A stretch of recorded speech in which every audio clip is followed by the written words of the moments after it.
Phone's on stun. 35 seconds.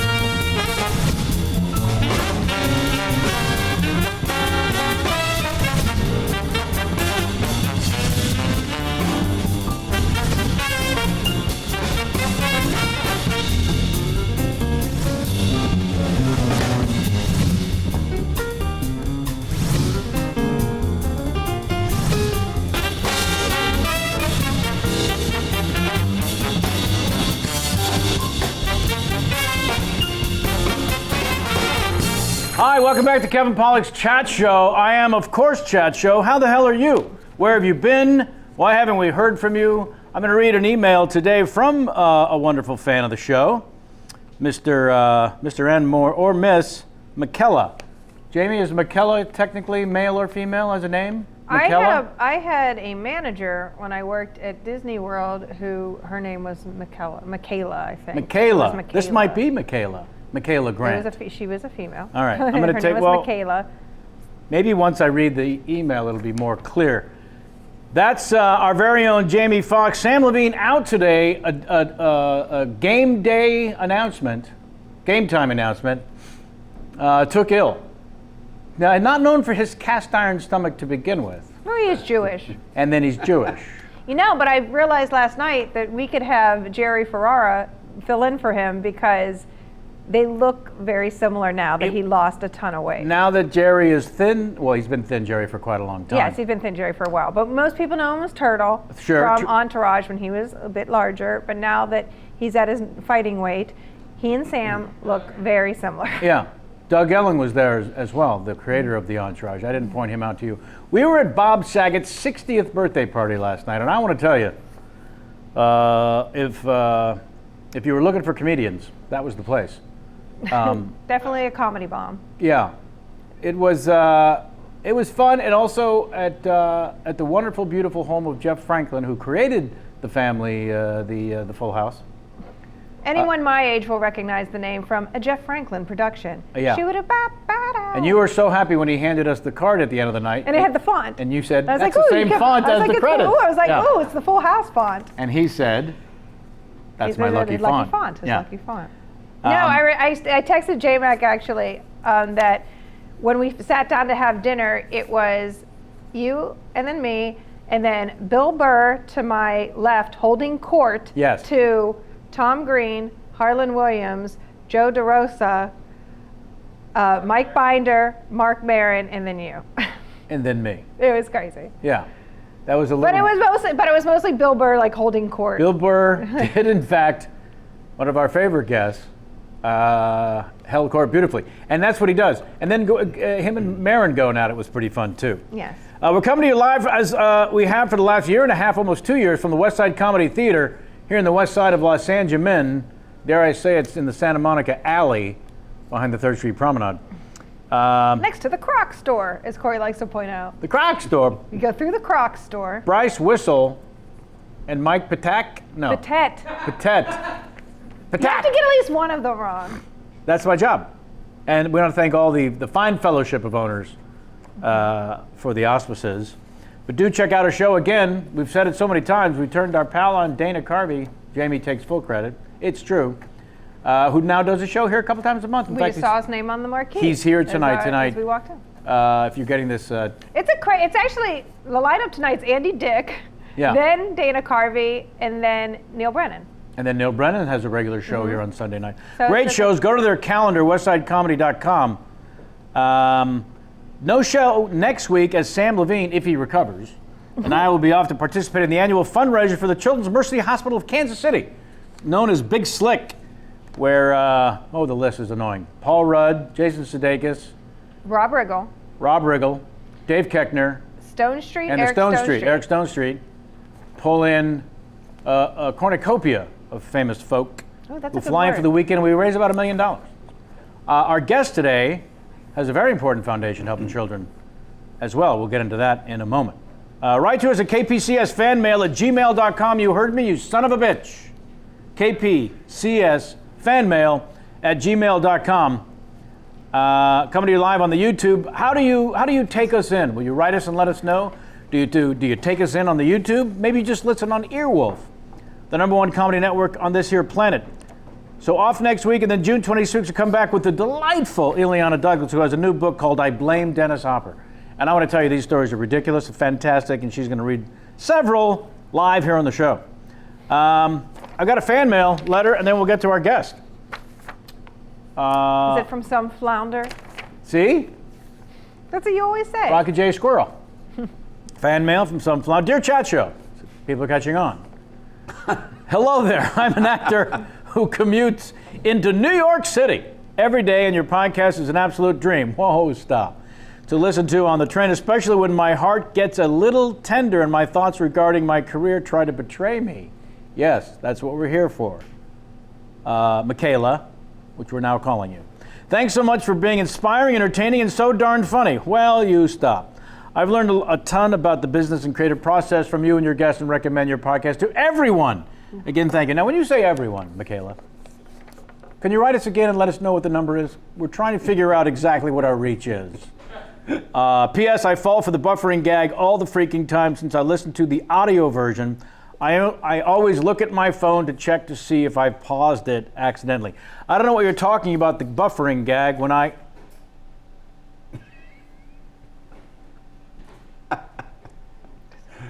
Did you put the buffering wheel up? Oh, yeah. Okay, good. If you're watching, unlike Michaela, there's a buffering wheel we've built into the wonderful system. Thank you, J-Mac. Tim Jennerson, we should give a shout out for the damn TriCaster. We should thank him. Theme music, today's theme music brought to you as always by Brian Tyler, which is going to be challenged, I hope, by today's guest. All right. Brian Tyler doesn't know what is he does all the Marvel movies now, right? I know he does the Fast and Furious movies. Yeah. Because you know those are gems. Yeah, I think he's Mr. Marvel now. I love to make fun of the Fast and Furious movies, yet I've never seen a second of any of them.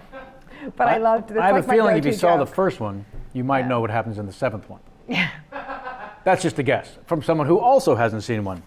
All right, shout out to Sam Levine, who's probably home vomiting and peeing out his ass. Please feel better soon.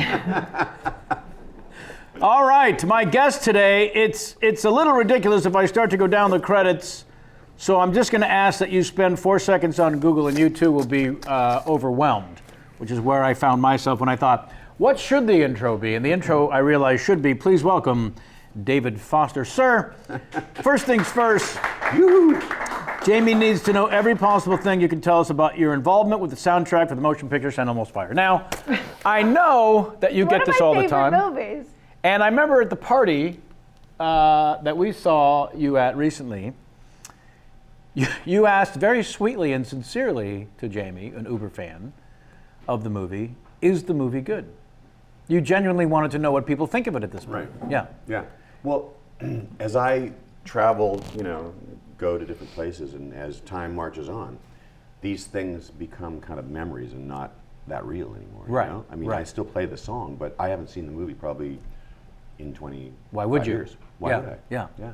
I know it made a lot of stars, that movie. And so it was a legitimate question. Is the movie really good? And there's an amazing amount of people, Jamie's young age, who really love that movie and love the music. Forever. Yeah, forever. By the way, it's a perennial to them.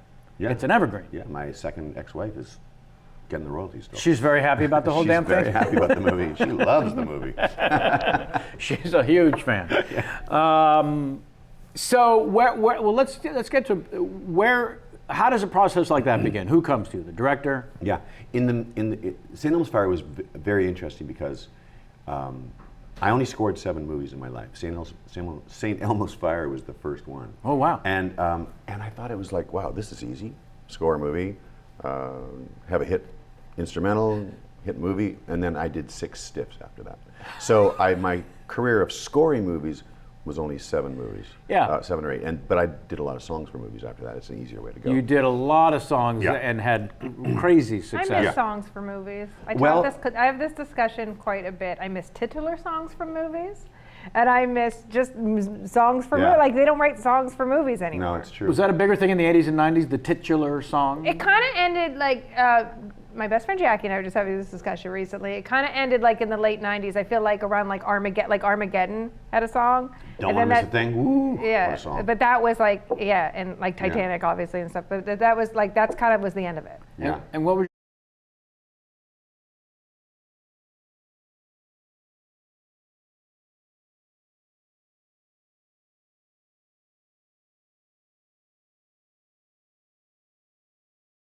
To answer your question about songs for movies, I spoke at a film festival in Canada, and I said, what am I going to talk about? I've only scored 7 or 8 movies. I Googled myself, swear to God, I Googled myself to see how many songs I've done for movies, because I didn't think it was that many, and it was 86. 86 songs for movies. So yeah. In fact, 4 of my 8 number one, which number one's hard to get to. You can be a 2 or 3 or 4, but number one, 4 of my 8 are from movies. That's crazy. Yeah. That sounds like you should be focusing, doing it more. focusing on just that. 4 of the 8 number ones are from films. Those 4 are? Well, I'd have to think Glory of Love, which we got nominated for an Oscar. Man in Motion, which was from St. Elmo's Fire. I sang Man in Motion at karaoke once or 6 times. Ooh. Yeah, she has. It's a hard song to sing, by the way, isn't it? Oh, I can't sing at all. Let's rephrase. It's a very hard song to sing well. Right. No, I just love it. It's an easy song. And I'll sell it. Yeah. But I can't sing. Hard to Say I'm Sorry, Chicago, from the movie Summer Lovers. And there is a 4th, but I can't remember. But that number one spot is, 2, 6, and 11 are the worst spots on the charts, right? Why? Well, because if you're 2, you're not 1. If you're 6, you're not top 5. If you're 11, you're not top 10. You figured this out immediately. Yeah. Well, it's sure. like the guy that wins the bronze is a lot happier than the guy that wins the silver. Yes. Right? Yes. And you know why? Because he didn't come in second. No, the silver guy Was this close to missed the gold. but the bronze is just happy to be on the podium. Unbelievably It's happy. our Canadian mantra: go for the bronze. Is that right? Unless it's hockey. Speaking of which, how do we think Jamie's Penguins are going to do tonight? Oh, they're going to kill. Yeah. Gonna kill. Ron Burkle. I don't need the stress Shout of out. a 7th game. No. No, it's done tonight. Over. Finished. Ron Burkle, my friend, owns the team. Good on you, Ron. You were wildly involved with the hockey. Well, I played hockey when I was a kid, because you have to when you're Canadian, and I was a goalie, and I went quite far up until I was about 12 or 13. So I had a nice balance of music, family, hockey, regular kind of kid, Yeah, for the most part. Yeah. It is true, like Israelis have to fight in the war for 2 years. Canada, you do have to play hockey for at least 6 years, right? 100%. Yeah. 100%.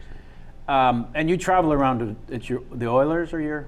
Well, the Oilers back in the day with Gretzky, and I was a good friend of his, and so I got like when you know Gretzky, it's like Yeah, tell us about royalty, that. right?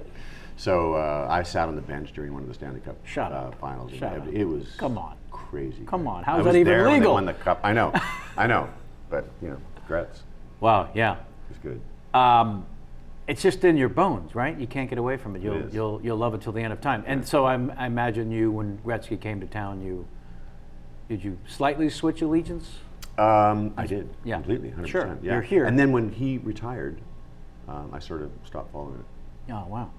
But I'm down with the Penguins for sure. Yeah. Jamie, can you get off your phone, please? No, she's talking to the world on our behalf. Oh. Talking to Jason. Yeah.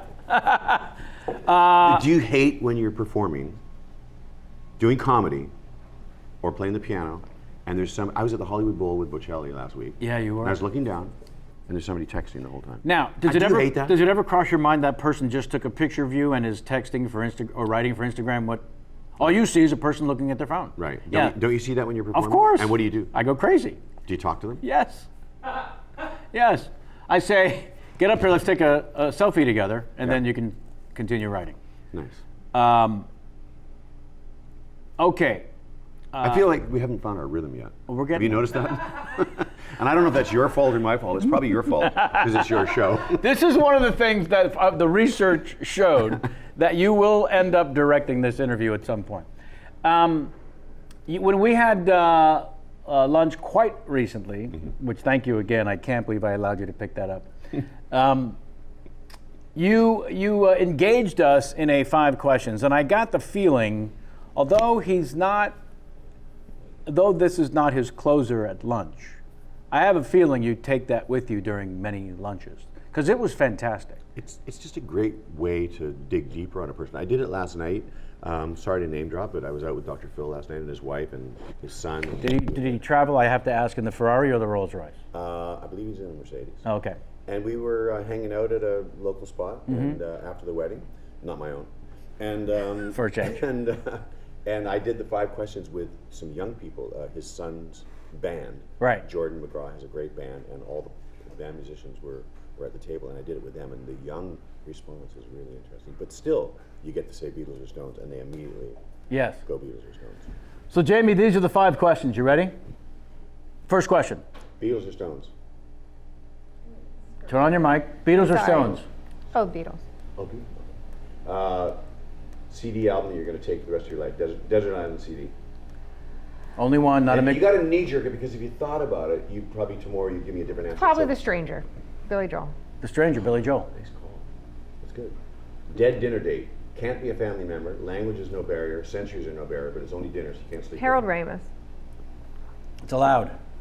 To sleep with Harold Ramis? No, and so yes, but yeah, Harold He's Ramis. dead. But That's her did you life. know him? No, I never met him. You know him. lifelong hero. I met him once, but lifelong hero. Yeah. And I did that movie, Stealing Home, which he was in. I did the music for that. One of my 8. Okay, that's 3 questions. 4th question, live dinner date. A little harder for people like you because we all have access. Same rules apply. It's only dinner. David, somehow your mic has become dislodged. Oh dear. I've been told by our floor director. There it is now. Okay. Question number 3. Question number 3. 3 was dead dinner date. Okay. Yeah, that one's easier. 4 I is feel. live dinner date. Gene Wilder. Is he still alive? Yes, his birthday was yesterday. He's 83. Oh, he's That's, by way of, is he still alive? We'd like to wish Gene Wilder a happy 83rd. All right, 5th question. What event in history would you change if you could? You could go selfish and just say something like that has to do with yourself, or Global. or you could go global. Knee jerk. It's tough. That one's tough because you want to be meaningful. I'm just not a very good history buff either. It's just, it doesn't, just. Well, we had a long discussion. I said a Twilight Zone episode told me I couldn't go back and try to kill Hitler because that doesn't work. No. And then the Stephen King. And then the Stephen, yeah, they always say you can't go back and stop someone from being assassinated. It 'cause affects it's always everything. gonna But it's a game. affect everything. It's only a fantasy game. Yeah.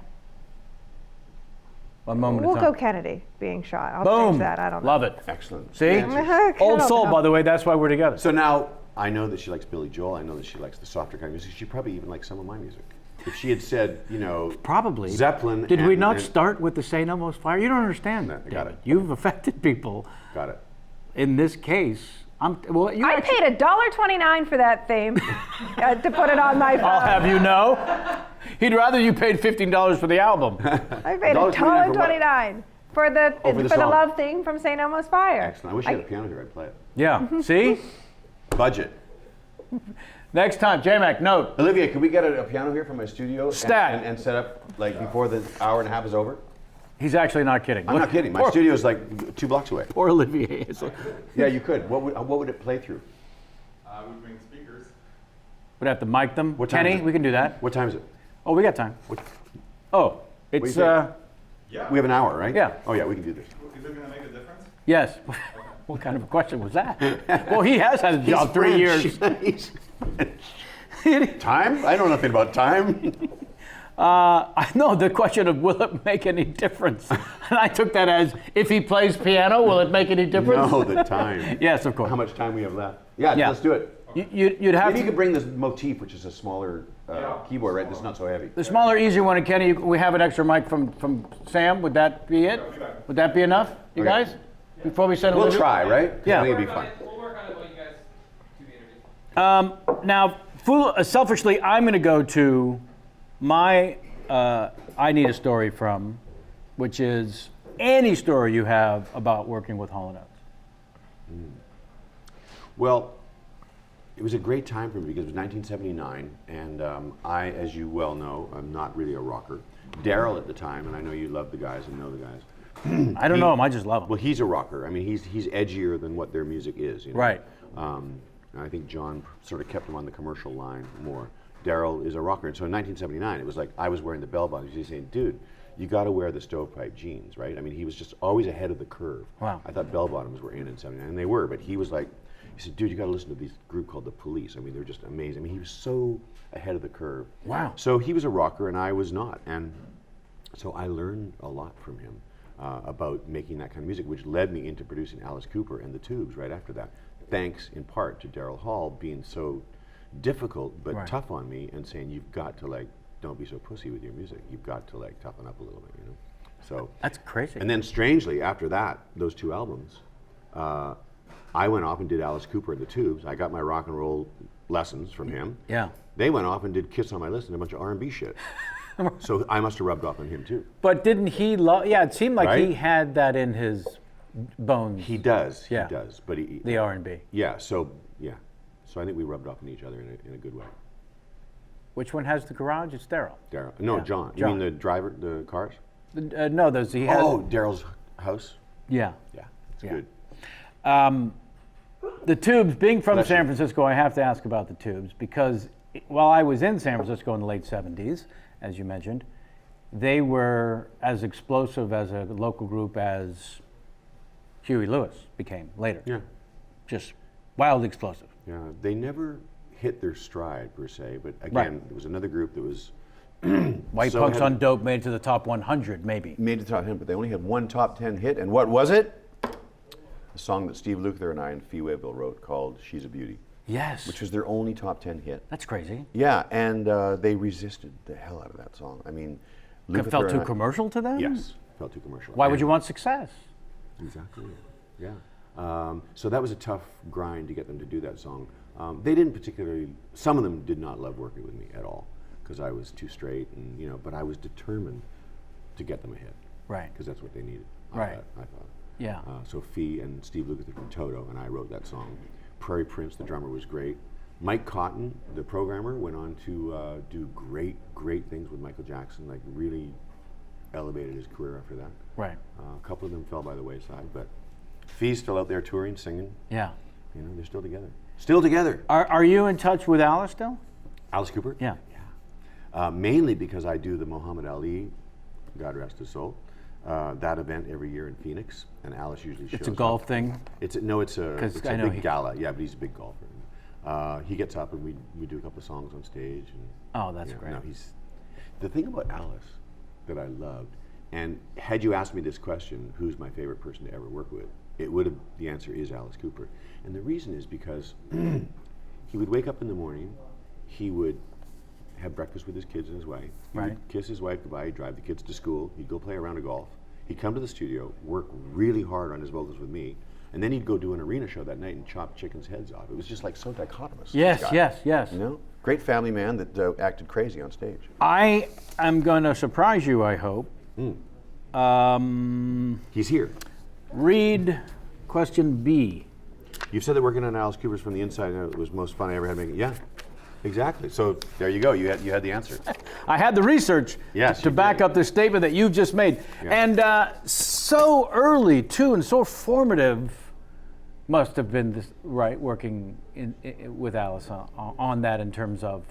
Because at that point, are you thinking in terms of, I'm going to score movies, I'm going to write songs for movies, I'm going to... My career has always been, and I'm sure you can relate to this, is as long as you're going 2 steps forward and only 1 step back, you're good to go, right? If it's ever the other way around, you're screwed. And I always felt, even when I was playing rehearsal piano for $5 an hour here in LA, I always thought that was going to lead to $10 an hour, and that would lead to this, and I always felt that way, and I still feel that way. Right. That I'll still progress in the way that I'm supposed to. Being a record producer of substance and getting things done is a really kind of a horrible job in a way, because you become a dictator, and people don't like dictators. Right. And if you talk to the group Chicago today, there's at least 3 of them that hate me. Yeah, you mentioned there's a few liner notes where people have expressed these feelings, and yet... How could you put it in print? I know, it's so fucking ridiculous. And yet, how successful was that outing? Their return was more successful than their... I mean, we sold more records than they ever did before or after. Yeah. 3 albums, but... And I love a quote from Diana Krall, who just said, I want to make the kind of album you have in mind. Me? Yeah. Yeah. Well, that was working with Diana was incredible because she is such an incredible piano player. I mean, she is a baller on the piano. Like. Who would you right liken her to that you've seen? Nat King Cole, Wow. maybe. I mean, she can really, really play. Yeah. She really much deeper than me. So when she said she wanted me to play piano on this record, it's like, really? She said, yeah, I like the way you play. So there we did. And so wonderful. She just sang, and it was a great, great experience. Yeah. And what makes for a great experience? Is it because they give themselves over to you as opposed to struggle with the necessary dictatorship? Yeah, that's a great question. I think what makes it a great experience is, in the end, Yes. the mandate is very simple. And when the album's done, is the artist happy? If the artist isn't happy, then I've failed. Right? Wow. I think So you have to be a dictator to get through the process and make sure we follow a rule after a rule Right. in order to get to a place where you're going to be thrilled. Yeah. You may not Yeah. like it along the Yeah. way as the artist. You may find this a difficult struggle at times to follow the way I need to do Right. this. But when we get there, I need you to be thrilled. Because compromise breeds mediocrity. So if you and I are working together and you're singing and you want the note to go up and I want the note to go down, it'll do one or the other, but it will not go in the middle. Either you'll have your way or I'll have my way, but And I will not compromise. It's interesting you bring up the note because in my notes, Mm-hmm. there's a iconic moment in time for your and Whitney Houston's career where there was a pitch change suggestion. Or no, maybe I'm getting the word wrong. Maybe it wasn't pitch. It was the, see, this is your, do you know what I'm talking about at all? Well, Encouraging her to go for that extra key change, that's what it was. The killer key change. Yes. That's kind of, I made a living on key changes, you know, like that moment where, and some people hate it, but it's kind of worked so well in my music. To give you that It's moment. emotional. Yeah, it's the moment where in my head, I imagine if the singer is doing this song live, that the people are going to stand up and applaud. Yes. Now, and it's never been represented better than when I stumbled upon the key change in I Will Always Love You, where it just settles, and then boom, and she goes up a tone, and like, every time we do that song live, no matter who the singer, people applaud. They lose their mind. Yeah, Yeah. it's a big moment. Yeah. And I try for that moment in every song, and I don't succeed, but that's what I try to do. Whitney, what do you think about Whitney? Well, here's what I think, and this is something I'd always heard. So I worked with Mick Jackson on a not so great movie, and I found that he was actually I worked with him twice. That he was a wonderful artist, but not a great actor's director, which means his communication skills with the so-called talent weren't too wonderful to elicit better performances. And I heard tell, maybe from Clive. Clive Davis? Yeah, which I think is the first time we met, was at Clive's Grammy party. That Mick Jackson, the director of The Bodyguard's the cut he handed into the studio had 2 songs left in it. And that the studio asked Kevin Costner, who had just had Dancing with the Wolves come out, to recut the film to include what then became the #1 selling soundtrack album in history. What is your recollection? I don't know about, I know Kevin was heavily involved the entire way, but I never knew, I did 6 songs, I think, for Right. that movie. I didn't ever know that they were not in the movie at some point. Yeah. I mean, she sings them in the movie. How do you not have? Yeah, I don't know. Yeah, but that's I got along with Mick, though. I thought he was great. Yeah. But so let me ask you a question. Sure, please. When a director is directing you, would you rather have a director go, Kevin, you stand here, you walk over there, when you deliver the speech, I want you to deliver it here, this note needs to be, this word needs Can't. to be thing, or does he just say go? Can't. No, I'd rather him say, "You stand here, you go over there, and when you hit it, what I want you to think about is this," or when you hit it, where I need you to get to is here.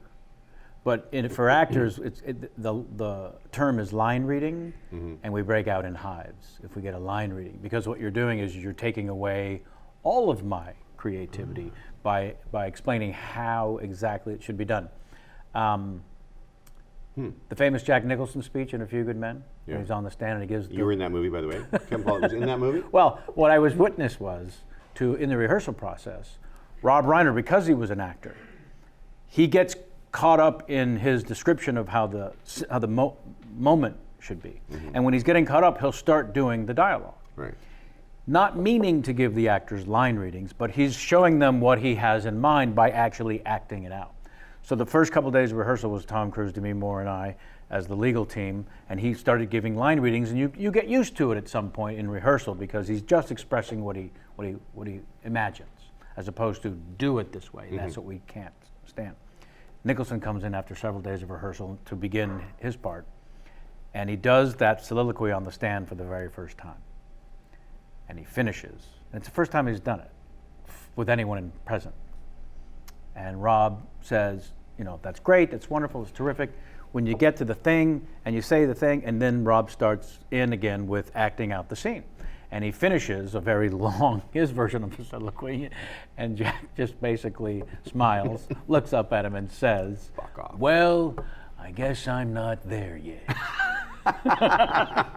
And it was that's magic. awesome. And Rob just laughed. That's He knew awesome. instantly what had happened. And the thing was that he got so caught up in his emotional state of expressing the scene that he lost track of what was actually happening. Well, in producing singers, I do a lot of line reading. You have I to. guess, but it's kind of different because I can't sing that well. So I just give them what I want, and they interpret it. And some singers give me more than I want, better than I want. Some singers don't give me what I want. Some singers give me exactly what I want. Right. But it's a constant thing of giving them, go to this, go to a higher note, go to a lower note. Otherwise, what are you there for? Yes. And they can already sing. Right. You're only looking for the extra 10% with great singers. Is that right? Yeah, because they're already there 90% without you. Yes. But it has to be. I directed a film over the summer. It was the first time I took the helm of you have to have answers for everything all day long. Yeah. And it was something I had avoided forever because of that reason. And I loved being directed. And what I found was, and what I would like you to speak to, is the balance between, because I had rewritten the script 6 times, so I started to hear the musical rhythm of the dialogue and the cadence and the delivery and the timing of that. And the difficult balance between playing it for them and showing them exactly how you want it done. So do you find you just go into it every time knowing that's part of it, we're going to get to that place, and then when you don't have to, you don't have to? I find that when I am left alone and nobody fucks with me is when I have the most success. Now that doesn't mean that it always happens. I mean, And when you say nobody, singer. I just want to clarify. The singer. Is there management? Is there label? yes, People? all of them. Right. Yeah, everybody, the whole team, right? Right. And they've hired you to take over and be the guy. Right. But it's supposedly a team effort. A collaborative? Right. It's supposedly. Supposedly. But over the years, I've looked at my projects, maybe, I don't know, 500 albums that I produced or whatever the number is, and the ones that did the best were ones where I was completely left alone, where I really had the run of the show. Right. They didn't always win, so a lot of those were failures too.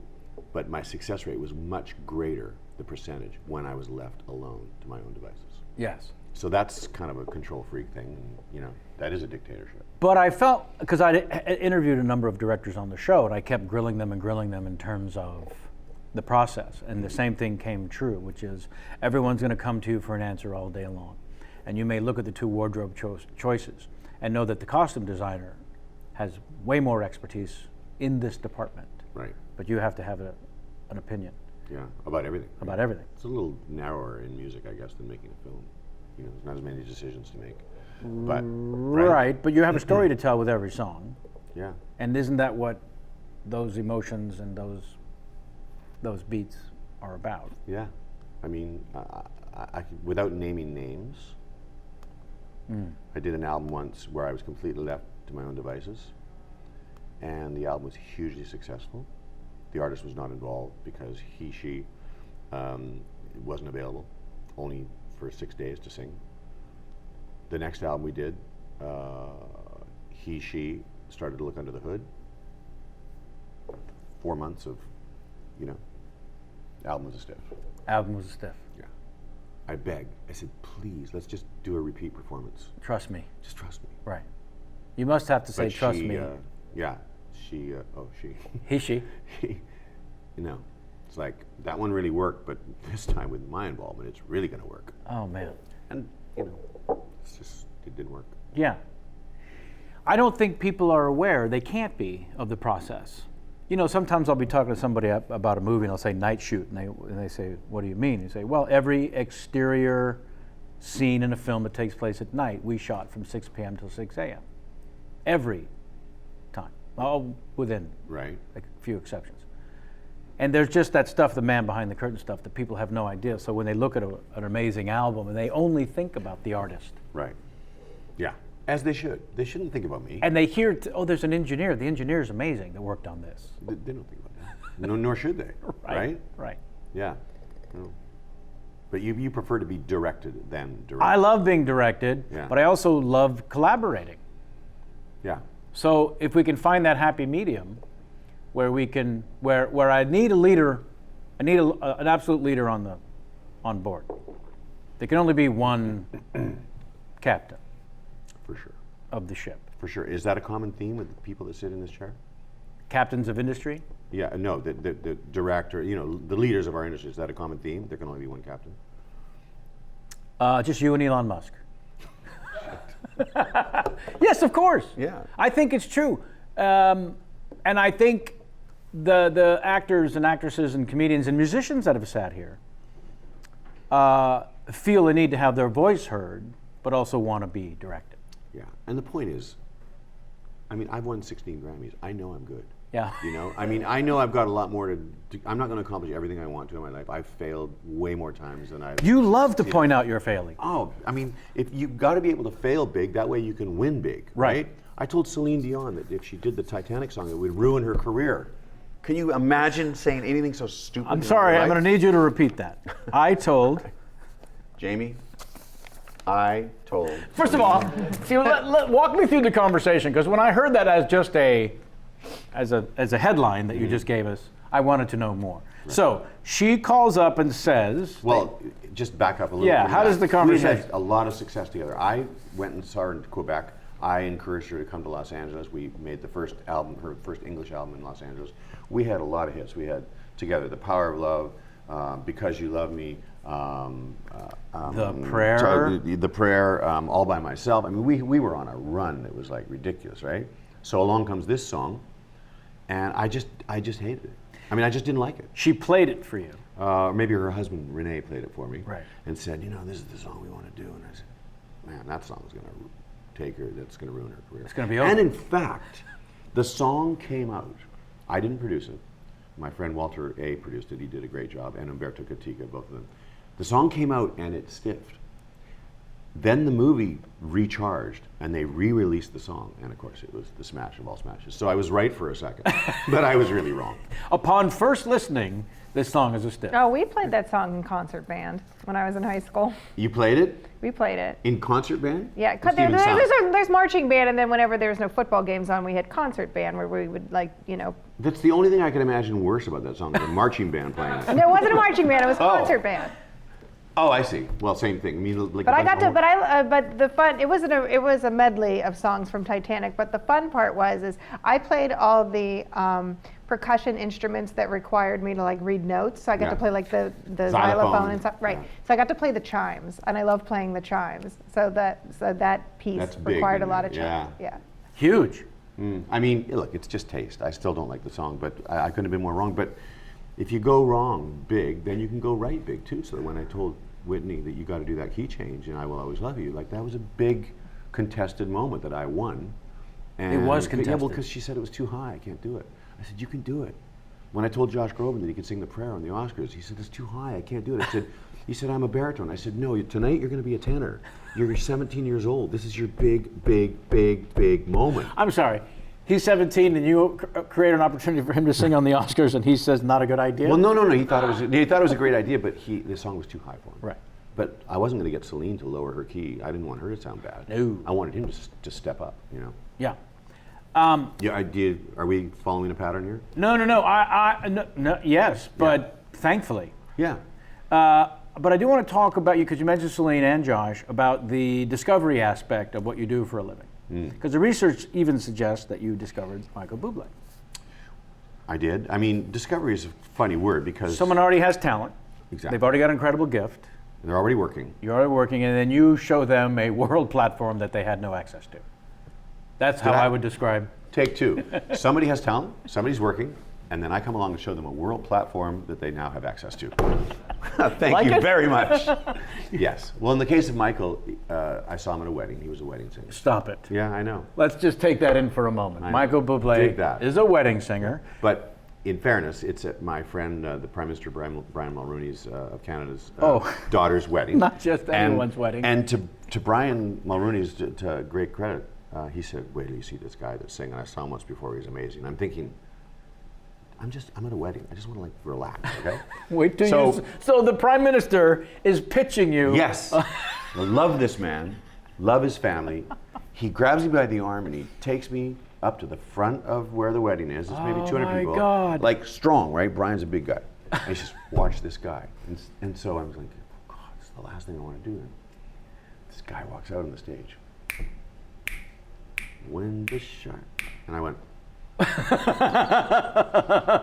like instantly. Well, that that thing in the movies, the same thing when I saw Celine for the first time. That thing in the movies when it goes, yeah, and all the other sound just disappears, and everything else disappears. They do that in the movies, right? You guys do that? Sure, we do. That's what happens to me when I see people like that, and I couldn't hear anything else. And you're saying it was instant. Instant. Celine. Instant. Would it be like, would you compare it to Emilio Estevez seeing Andy McDowell for the first time in the emergency room in the opening scene of St. Elmo's Fire? Yes! By the way, we digress, but I met her for the first time 2 nights ago, Andy McDowell.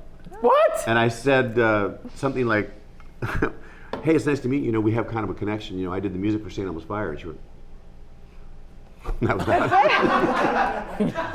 Wow. Yeah, I mean, she wasn't impolite, but she was just like no polite. It was like no response, really. Maybe she thought I did the music, meaning I was the music editor. She was so polite, yes. She was impolite. She was so polite. Was that maybe she thought I was the music editor? Yeah. I just said I did the music. Yeah. So maybe you did a little bit more than the music, I'm afraid. Still, you. So let's go back into Bublé. Yeah. And I was just transfixed, mesmerized. I mean, good on Brian. How many Mulroney. songs did he sing before you had a chance to talk to him that day, night? Whatever, but I invited him to come to Los Angeles. And he and I have a different version of how it all unfolded. But what I remember is I invited him, I moved him into my house He doesn't remember that part? Yeah, he does. But he remembers it in a different order. But he moved in, we did the first album, I gave him $5,000 to live on. And I just didn't know whether Warner Brothers would accept him. A crooner? But by now Josh was starting to hit big, so I had a lot of leverage with Warner Brothers, and I thought, well, I can give this one more go. So I can't remember. You'll get Michael on the show, and you'll figure out exactly what happened. You'll have to help facilitate that. I will. We'll call him now. Okay.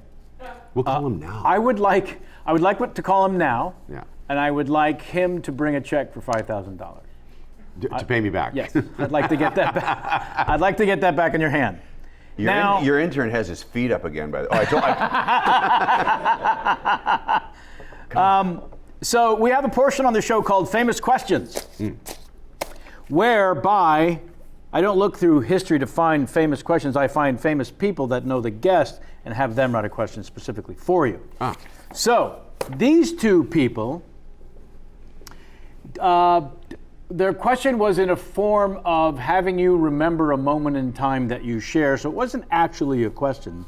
So what I thought I would do is to read the question and see if you can guess who it is. Okay. All right. This person said, ask him who his favorite groomsman or favorite person to be groomsman to, and how did he phrase it? Be the groomsman to and... Are you speaking English right now? Yeah. Be the groomsman to and... To his wedding, at his wedding. Okay. Be the groomsman, your favorite opportunity to be a groomsman at someone's wedding and to do the music also for his wedding. Exactly. Jamie, would you mind sitting here and having Kevin go down there, please? It wasn't a question. Because we just stalled out. It's funny because whenever this was being asked to us in person, I was like, I should probably make note of this because I'm not going to remember and Kevin's going to try and butcher it. Yeah. It makes no sense. So how many times have you been a groomsman? Let's start there. Well, how many? A few. I guess. Yeah, not that many, but a few. Who was your favorite person to be a groomsman to? That really was the bulk of this question, which clearly is about his ego. He wanted you to pick him to be your favorite opportunity being a groomsman. And I will add this to the question. Bill Gates? So close. Alan Thicke? Yes. Yeah. He'll be happy to know he was second only to Bill Gates. Wow. Okay. Yeah. Okay. So let's talk a little. I mentioned that one just because I wanted to talk a little bit about because I as a stand-up comedian, I went to Canada and appeared on Canada's version of the Tonight Show. In this case, the Alan Thicke Show. The Alan Thicke Show. And that's how he remembered me last night when I asked him for a question. Which he then, as you see. I think, by the way, we're hitting our stride. Well, finally. I think we're hitting a groove. Finally. Thank you. Yeah. Thank you. No thanks to you. So that moment in time, actually, and he was writing for shows like Wheel of Fortune and stuff and said, I need someone to do the music, themes. Yeah. You know, he actually wrote a lot of themes. In his live act, he does a segment where he plays them. And there's, I think, some famous themes, including Wheel of Fortune, which ran for 7 years. I helped him with the music, and so I was a co-writer on it. Until Merv Griffin, I think, figured out that there was a lot of money in theme songs, and after about 7 years, I think they bounced Alan's song and put in something that Merv wrote. Yeah, because Merv had pulled that off on Jeopardy as well. Yeah, same story. Yeah, there's a lot of money in publishing. Clearly. Yeah, clearly. Yeah, but Alan's a tremendous all-round talent. He does a lot of things well. Yeah. Truly. You know him comedically. Right. He's a great writer. He's a pretty good musician. Runs in the DNA. His son Robin certainly got Ridiculous. that DNA. Yeah, great singer and writer. He's a very, very bright, smart guy. And so, when you first were moving to Los Angeles, he or you said it was around the same time. Yeah. That you both migrated. Paul Anka and Alan Thicke and Wayne Gretzky and I were sort of like a little Canadian mafia right in the early 70s. Maybe Wayne a little bit later. It seems like there's an age discrepancy between Paul Anka and Gretzky. Well, I mean, Paul's maybe 70, Gretzky's 50, so not that far, 20 years, yeah. But Wayne was like 19 when we first met him, I think. Yeah. He's 50 now, so whatever that math is. Sure. That's 31 years, right? Yeah. Which puts it not in the 70s. No.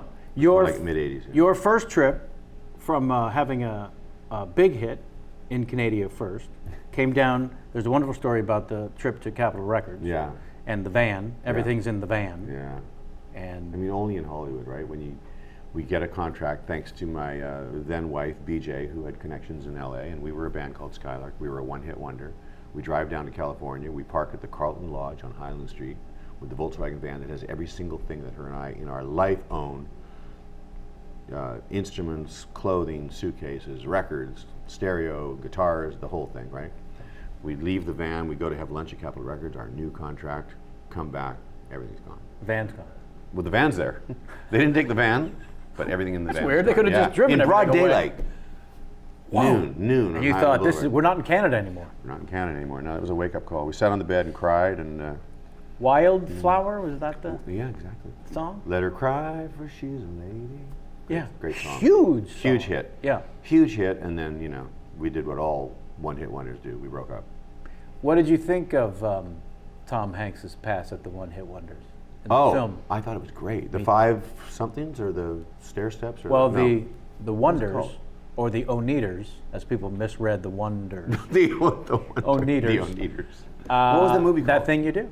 The Thing You Do. That was very good. Yeah. I mean, he's pretty much great at whatever he does. Yeah, right? he stinks. You should try to get him on the show. We did. I know. So after that experience, the band goes back to Canada. You stay. With my goes wife. the story. Mm-hmm. With my wife. And I really want to register how ballsy that was, quite frankly. Yeah. Because the natural order is to not necessarily tuck in your tail and go back home, Right. but this place is crazy. Thanks for the invite. Yeah. So what makes you stay? Well, I think this is probably the lesson that I can pass on to anybody is that if you really, and it's corny, but if you really believe that you have what it takes, and if you have this vision that you're going to make it, and you're going to do well, then nothing can bring you down. Nothing. Nothing. Right. Not getting, We had a hit record. We were touring with Loggins and Messina. We were touring with 10 Years After. We were on the Midnight Special. We were, I mean, not big, but we were on our way. We break up. We're in debt. I'm paying off the debts. I'm living in a one-bedroom apartment with my then wife and a brand new baby daughter and no income at all. And I started doing rehearsal piano for $5 an hour. Not even session work. Not even close to session work. I mean, I right down to the bottom. But I always knew that, like I told you, that the 5 would turn to 10. And those rehearsal piano gigs, it was horrible because I knew nothing about Broadway musical. I knew nothing about musicals, right? And I was playing rehearsal piano for like Jesus Christ Superstar or something. Jamie perks up to Jesus Christ Superstar. Boom. Well, I didn't know any of that music. And the people come in and audition, and they would blame me for having a bad audition because I didn't know how to play this stuff. I played this stuff horribly. And they would like yell at me, and it was horrible. At $5 an hour, you should have said, "I'm only getting $5 an hour." Yeah, exactly. But that led to me getting a gig at the Rocky Horror Show at the Roxy Theater, being the piano player, and then being the musical director, which led to meeting a drummer, which led to meeting Jim Keltner, the drummer, which led to George Harrison calling me and saying, "I hear you're pretty good. Why don't you come down and play my record?" And then the session musician part of me was born in 1975. Right. And at that point, you're thinking, this is great, I'll just keep getting better at this. Right, but I knew that being a session player, as much as that's what I wanted, I knew that was a dead end. Yeah. So I only did it for 3 years. And so I watched the producers on the other side of the glass, and I played on a lot of hit records. But I watched, and I always like to say I learned more from the bad producers. From the bad producers, that's it. Right? Would you agree with that? Yes. Do you learn from bad directors? Absolutely. What to avoid, what not to do. Exactly. How you could do it better. But I knew I could do that job. I knew I was built for that job. And what is the very first one? I do love origin stories, because to make the leap from I know I can do this to convincing anyone to let you, there's a chasm between those two moments. Yeah. So if you can imagine, I think we talked about this at lunch, that I'm making over $100,000 a year as a studio player. Now in the 70s, it's still a lot of money today. It's a lot of money today, but in the 70s, it's $1 million. Yeah, it was a huge amount of money. And to leave all that and commit to producing records. The very first album I produced was somebody you probably know. Her name is J.P. Morgan. Do you remember her? Sure. She was a good singer. The album did nothing. Then I produced an album called The Keane Brothers. Nothing. Then I produced Bill Champlin, who was a singer with the Sons of Champlin in San Francisco. Yes. 3 albums stiffed. I was about ready to give up. And then Hall & Oates, Alice Cooper, Earth, Wind & Fire, they all walked into my life. Yeah. Boom. Chicago was pretty much done before Chicago 16. Before Chicago 16, their last album had sold about 100,000 copies. It's unimaginable. You're too young to remember them in the 60s, right? The Chicago Transit Authority? That's when I became aware of them, but they really, for me, came alive in the 70s in terms of more of my knowledge. Right. Yeah. See, they were kind of a rock band, which is why they didn't like me, because I was like making this pussy music, and so we had all these ballads. But Peter Cetera and I connected on a cellular level. Right. I mean, we wrote 6 hits together, and a lot of other songs too, and we really connected. And the power of the two of us was annoying. The rest of them? The band. Yeah, and I get it. I understand it. And the band's full of great musicians, and I saw them perform last year. Went backstage, and it was great. And all is good now. I remember in '75, the theme of graduation and senior prom was Beginnings, the album. Only the beginning. Yeah. I mean, it's brilliant. Yeah, it's pretty I spectacular. didn't do anything that brilliant with them. Their brilliance was before me. You know? But we had a different kind of brilliance. Yeah. Yes. And that's one of the themes that keeps running through all of this, which is I can find someone with extraordinary talent and I can introduce them to the world. I can come into someone who has proven themselves with extraordinary talent and have fallen off and change and reinvent. Yeah. Which is certainly the case with Chicago 16. Yeah. That was a complete and utter reinvention. Yeah. Right? Complete. But what I've always tried to do with situations like that is, like I've just been working with Stevie Wonder recently, remind them of their greatness. And how do you do that? Well, you just play something from the beginning of their career and say, do this? No. I say, like in the case of Chicago, when I wanted a horn solo, I said to Jimmy Pankow, the trombonist, who's an incredible musician and wrote all the great horn stuff. I said, Jimmy, play a solo like you did in, I would talk to them about a specific song, and then I'd sing them the solo because I was that much of a fan. Remind them of their greatness, because we all forget our greatness. Yeah. You know? And if you were to hook up with an actor who is, you know, in that same position right now, he'll be named X, right? Let's just say he hasn't been in a hit movie in 25 years, right, but he was a monster star. And if you were directing him, what was the first thing you would do? Is like, try to get back to remember that riff thing. you did, and get back to that thing, modernize it, but get back to that thing you've just lost yourself. Right. Chicago had lost themselves. You know? And Bless then, you. and then what do you do when you face someone like Babs, who you've met your match in terms of control? I don't like the F word. Right. Because control simply means vision to me, and it means singular vision. Wow, that's interesting. Control means vision. Yeah, yeah. You have a much clearer vision than everyone else, and if they just trust you to stay on that. Right. Well, Barbra, everybody thinks Barbra is a control freak, and she may well be, but everybody thinks she's a perfectionist. She's not a perfectionist. I like your interpretation of perfectionist, by the way. Which is that Barbra, in particular, needs to know every option that is available to her. Right. I don't think that's perfectionism, is it? No. No, it's just I want to know every could the note go here? Could the chord be here? Could the strings go here? So that's very time consuming. But her and I have gotten to a place now, we used to argue a lot in the 70s and 80s, the 80s and 90s when I played piano for her in the 70s, but then in the 80s and 90s when I produced her, we'd argue a lot. Now we work together once in a while, and I think if you ever talk to her, she would just say, I trust David completely. I know she would say that because she said that to me. And we've made a couple of records where she just said, just do what you do and I'll just sing. And she actually did. Right. And it was fantastic. Playing piano for her in the 70s. Can you give me just one little moment of that? Because again, these are headlines. Yeah, it was a big headline for me, for sure. I mean, she kind of floated into the studio. I've told her the story many times, and she had these diamonds by the yard around her wrist, and I was just like, she's got these beautiful hands, and you know, she's like just. There was no more iconic voice and person of magnitude. I agree. All throughout these decades, but I'm speaking the 70s in particular, when certainly in my vision, you've got movies up the Sandbox, and you've got Guilty records, Guilty with Barry Gibb. Yeah. Phenomenal record. Yeah.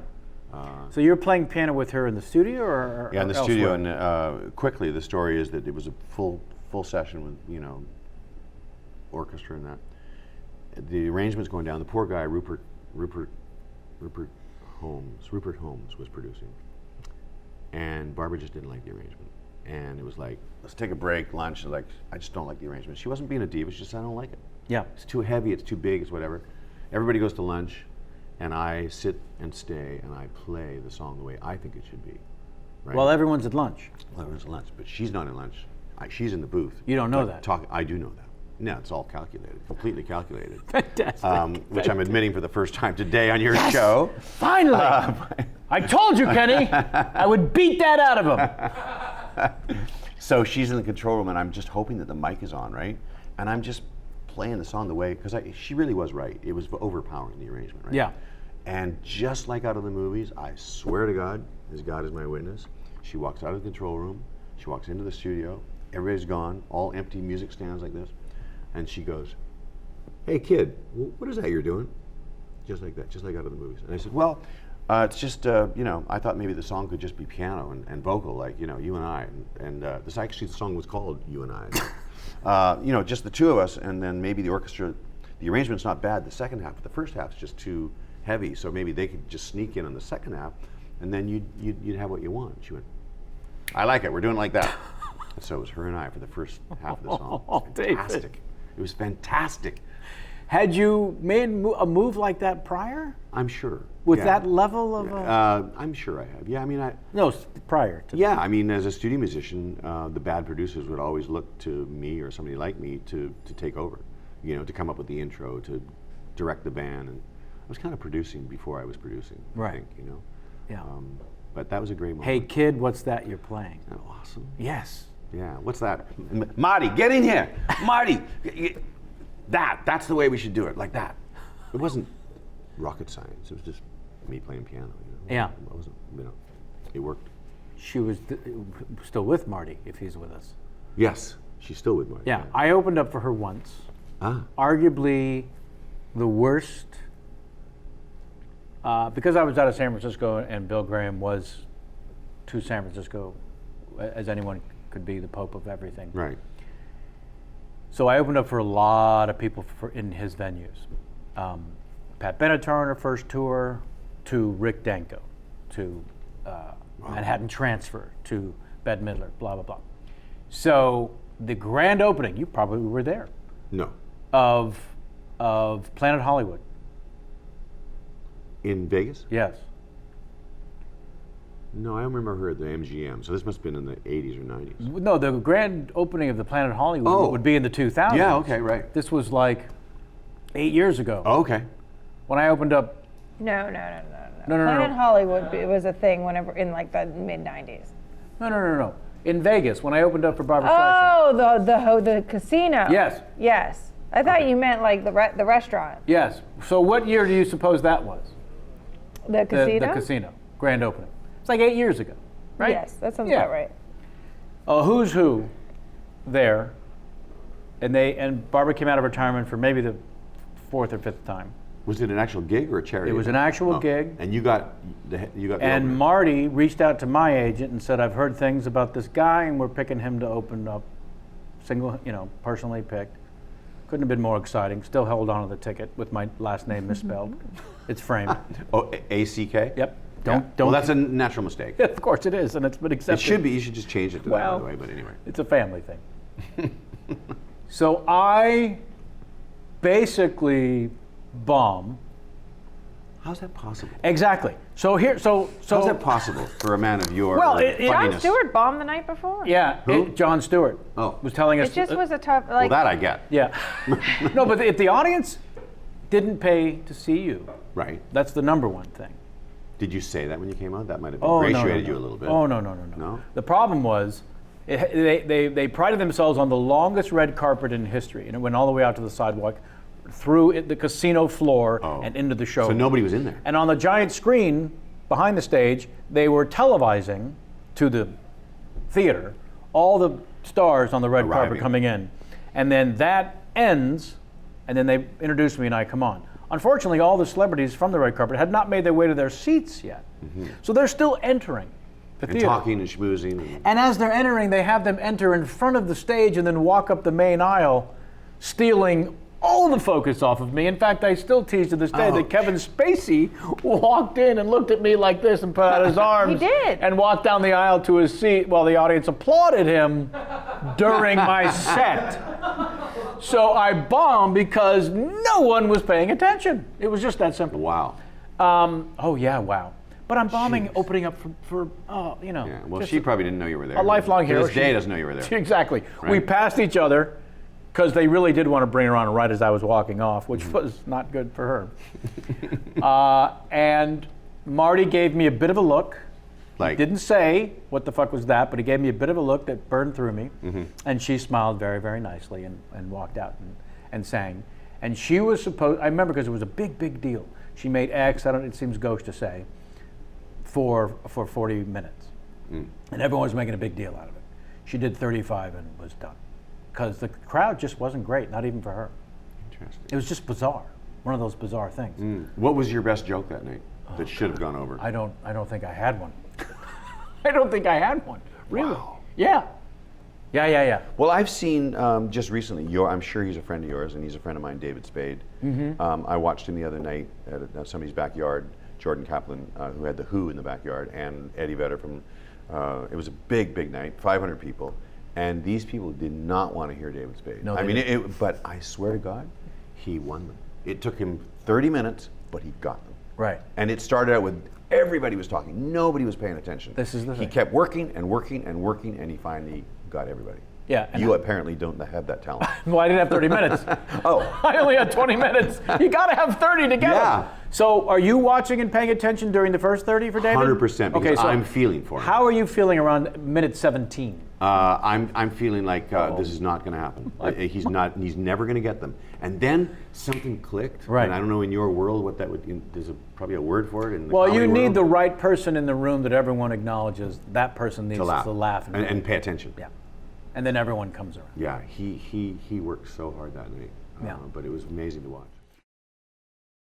Yes, indeed. I want to thank today's sponsor, Blue Apron.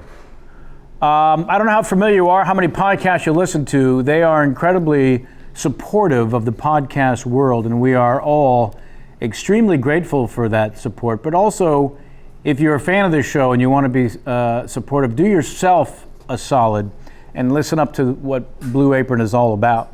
Their mission is about making home cooking accessible to everyone. Blue Apron achieves this by supporting a more sustainable food system, setting the high standards for food ingredients, and building a community of home chefs.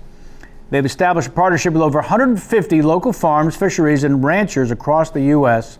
As a result, seafood is sourced sustainably under standards developed in partnership with the Monterey Bay Aquarium Seafood Watch. This is stuff that, you hear Blue Apron and you hear what people are doing with it at home that you're probably not aware of. The beef is raised humanely, chickens are free range, pork is raised naturally. Regenerative farming practices are used for produce.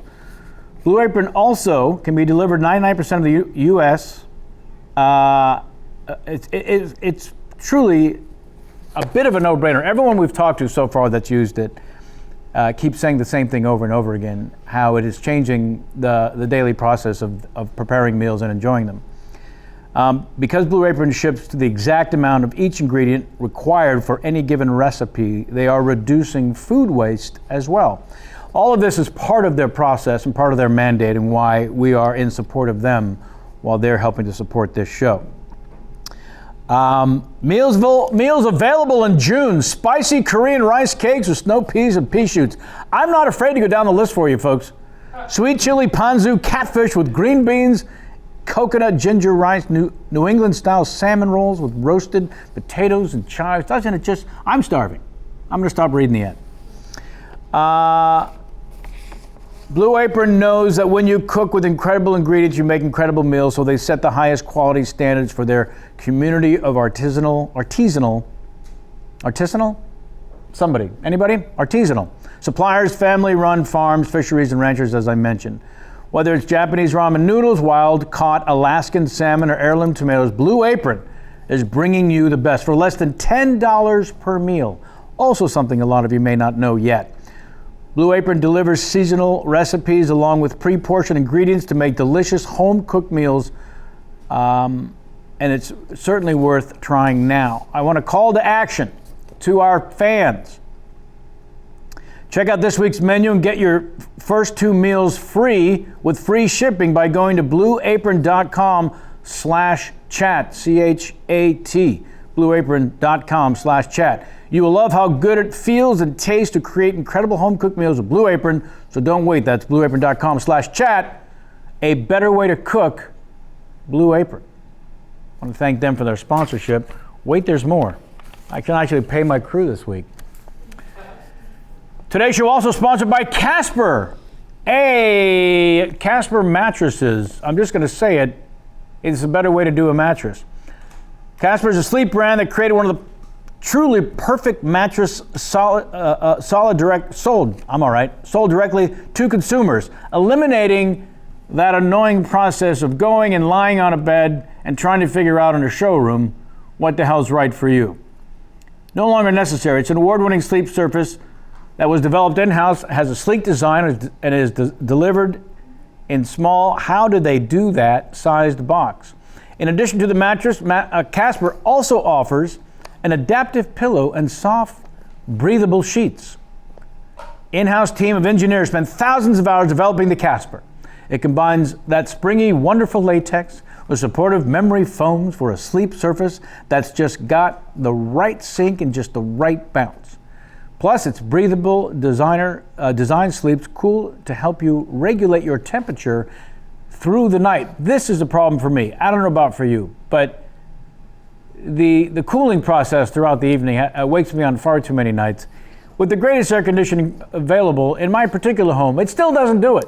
I wish I had a Casper, and now I can, and you should too. Mattresses can cost well over $1,500. Well over $1,500. I rarely paid under $2,500, and I don't go looking to spend money when buying a mattress. Casper mattresses cost $500 for a twin, $600 for the twin XL, $750 for the full, $850 for the queen, $950 for a king. That's ridiculous. Truly. Do a little shopping. Buying a mattress from Casper is completely risk-free. They offer free home delivery, free returns with a 100-night home trial. 100 nights you can sleep on this mattress and decide, you know what, not for me. No charge. If you don't love it, they'll pick it up and refund you every single penny. Casper understands the importance of truly sleeping on a mattress before you commit. So don't roll around in a showroom for 10 minutes. Let them send you a bed for 100 nights and let you decide.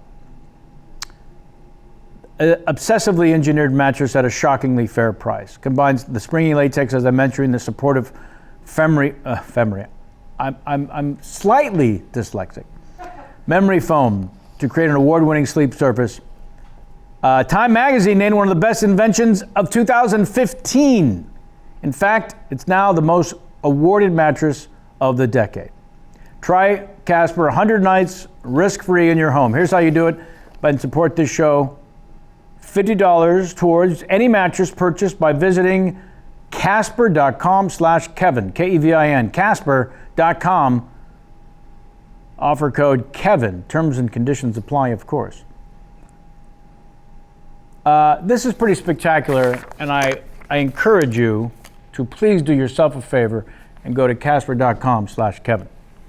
Alrighty. Thank you to our sponsors for today's show. We greatly appreciate your involvement in what we're trying to do here. Now back to my conversation with David Foster. All right. You have so many notes, and we haven't covered anything yet. No. It's poor journalism. Well, so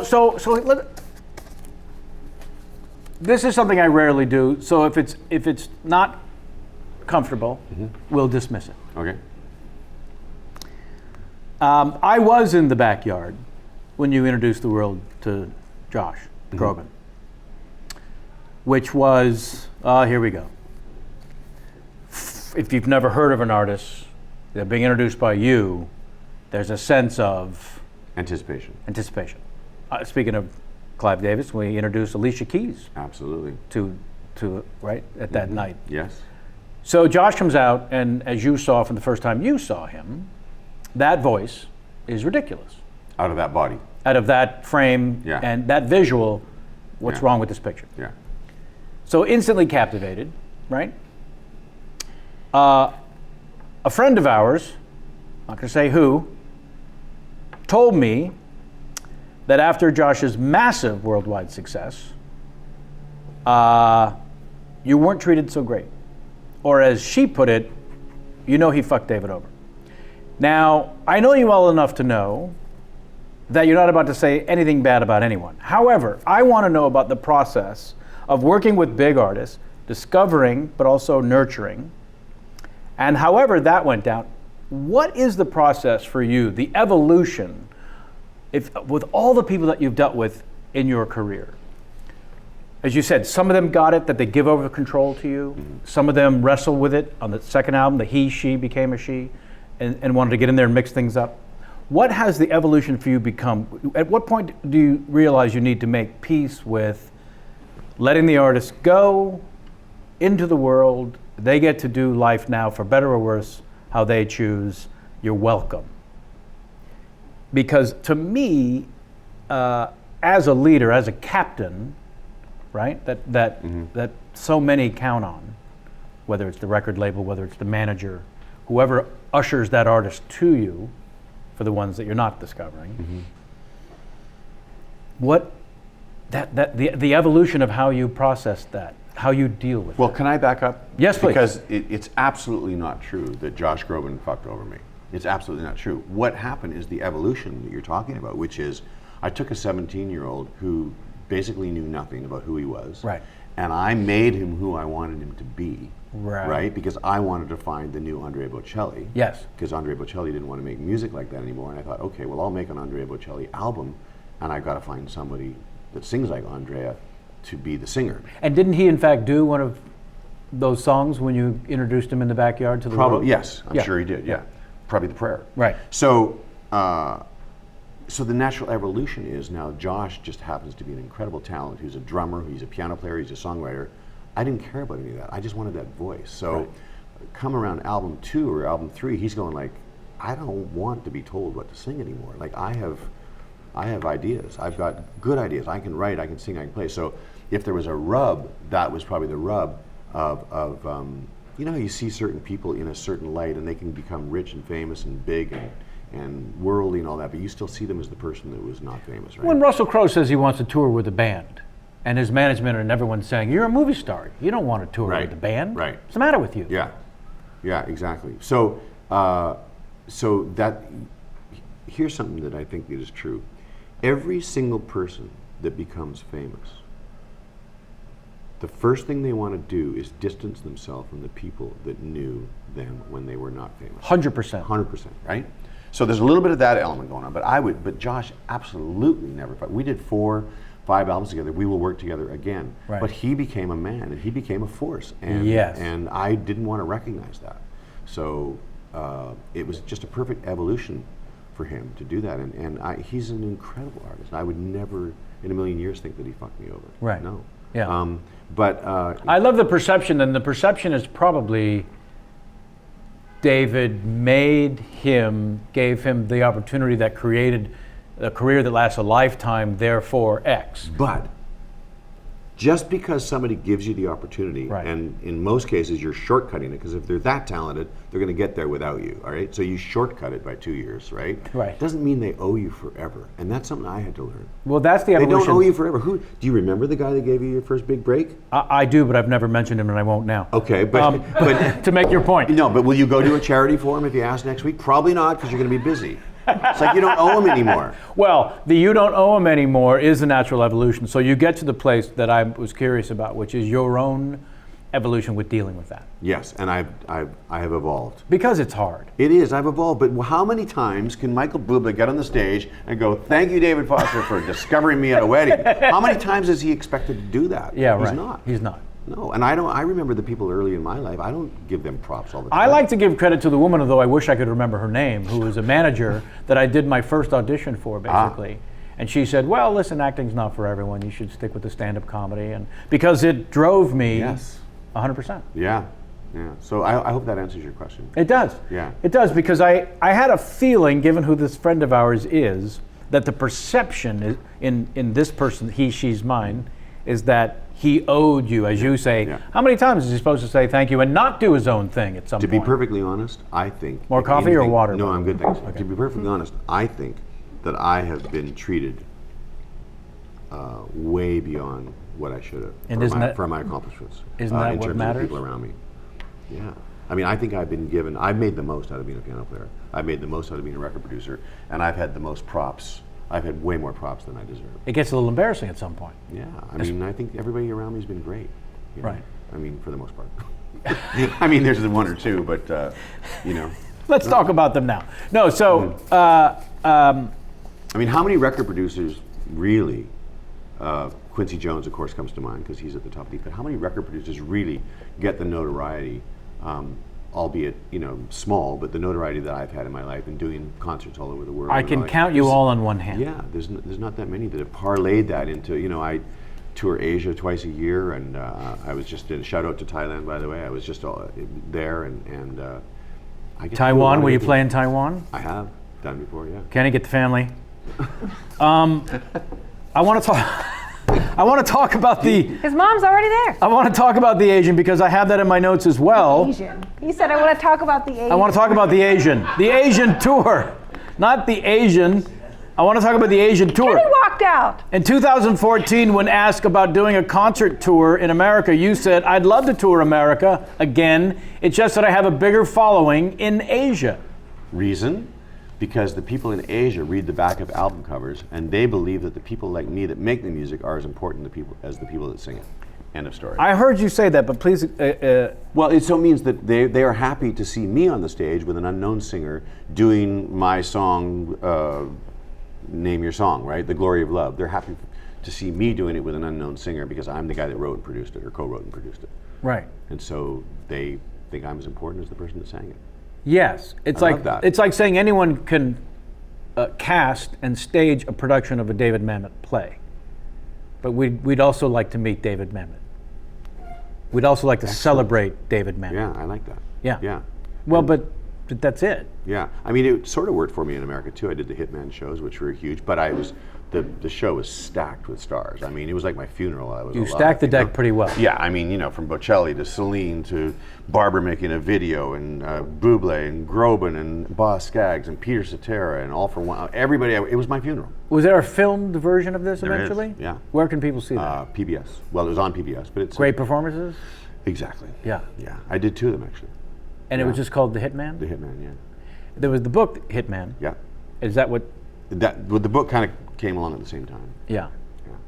Yeah. Because you talked a lot about these certain moments in time in the book. Yeah. What was your process to write the book?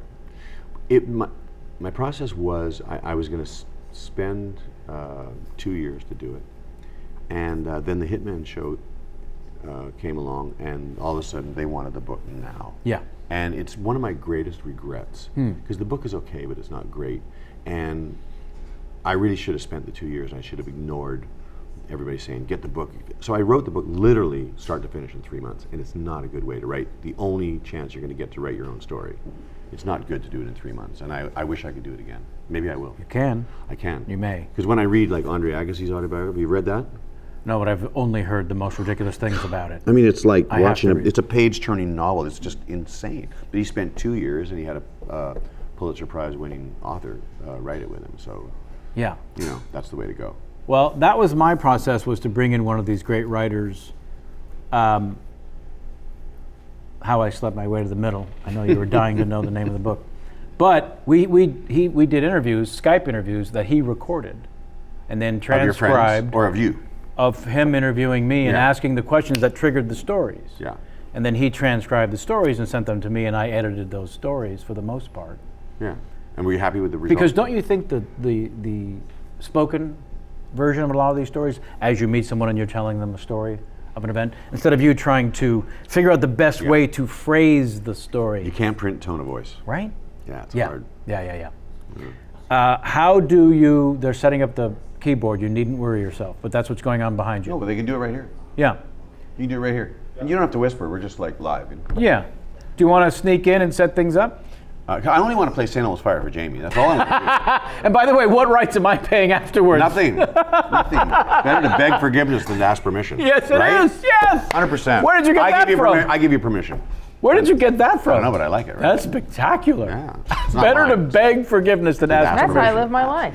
Yes, You've it never certainly heard is. that? No, she said that's how I live my life. Yeah. Sure. Absolutely. Kenny, a bottle of water, please. Yeah, 2, please. Just to be certain, this one's for David. I was ordering I for see. you. Okay, thank you. I don't think we finished the thing about touring. Touring Asia. In Asia, because you just said the interest there is because they actually care about you being the David Mamet of these wonderful songs. Right. And the question for me is, what is that for you? Thank you. As a performer, which is where you started? You put the band together yourself, of musicians that you've worked with over the years. Right. And as a touring band, you tour for how long in Asia at a time? We've done as many as 13 dates and as little as 6. So 3 weeks. Right. 2 to 4 weeks, which is about enough, Any sort of highlight memories from any of that? Because I am fascinated with it's something that comedians don't get as much of a chance to do. Right, because of the language barrier. Right. I mean, I don't know. I played in the Arnetta Arena where the Thrilla in Manila was, and 10,000 people. I played in Singapore. Played Singapore like 4 or 5 times, but the one time I played it was a venue of about 4,000 people, and there was a lot of hoopla going on. It was one of those things that was up there like that, where what do you call that? The loges? Sure. We call it the crow's nest, but the loges, yeah. Okay. And lo and behold, the king and queen of Bhutan. It's a country near Tibet. This beautiful, beautiful couple, American educated young man, like in their 20s or 30s, king and queen. Handsome, beautiful, regal, with this entourage that just was never ending. Yes. And then after the show, they all came backstage to see me. And there was police, and it was just insane, this beautiful couple. And so I got invited to their country, which I'm getting the name wrong. Could somebody look that up? Bhutan? Near Tibet. Near Tibet? Bhutan or Bhutan? So that was pretty cool. But some of my greatest moments touring Asia is getting people out of the audience to sing, because in the Philippines, everybody's a singer, right? If you go on YouTube and look at my latest concert in the Philippines, which was just a few months ago, I think it was in the Philippines. Anyway, I got this guy out of the. You can always tell when somebody can actually sing pretty good. You know how? Because when you say, are there any singers out there? I'm going to come and get you. The place is kind of quiet. Then there'll be a little rumble, and then people stick up their hand. But it's the one where everybody's pointing at the person. Yes. They're all pointing at the person, right? That person can sing, probably. Yes. Right? Sometimes you're fooled, but so they were all pointing at this kid, and it turns out he was kind of a local star, and he sang a song of mine that I wrote for Air Supply, co-wrote with Air Supply. That was a big hit over there that I'd forgotten about, and he which song? Killed it. It's called Goodbye, and he just killed it, and the place went crazy. They went insane. Those are big moments for me. Yeah. Big moments for me, because people say, well, why do you want to shine the spotlight on other people? Like, that's my whole life. That's what I do. The more comfortable. Yeah. Most comfortable, one could argue. Yeah, maybe. Him singing great makes me look good. It's my song. Right. Right? Yeah. So anybody that does well on my stage makes me look good. Check it out. We got sound. We did it. This is the most production we've ever had in our 270th show. Jamie? So thank you so much. Bhutan. Bhutan. Bhutan, yeah. Bhutan. Did you see the picture of the king and queen, the young couple? Beautiful. Olivier Basil. Olivier. I think at first meeting I said Oliver, and I'm sorry about that. Oh, that's fine. I go by both. Yeah. Oh, do you? Okay. But thank you very much for burning out and burning back in time. Yeah. You know what? Because you said Oliver and he kept saying Olivia, I thought that was just like a silly name, like nickname he had for him. Oh, really? Yes. That's funny. Because I thought that his name was Oliver, and you're like, like how you give female names to males. Jamie, is there a song that you'd rather I play than St. Elmo's Fire? No. What a silly question. But I love that he asked it. Would you sit with me when I play it? Yes. Sure. Great. Awesome. This is great because this is very morbid, but I wanted this song to play at my funeral, but now I don't have to wait. Could you put I a could be second alive chair up for there? it. Tape it. I could be alive for it. Tape it. Yeah. Well, because I won't be at your funeral. That's for sure. You're going to adjust the camera, Kenny. Is that what's going to happen? I've had a good run. Oh God. How are we doing on time? Because I'm grooving now. I'm starting to hit it. I don't think we're ready yet for the piano. I do want to ask about, when asked about your take on Bublé, you said, in my opinion, no one is going to get near his career in my lifetime. He's Bobby Darin, Elvis Presley, Frank Sinatra, Mel Torme, all wrapped into one.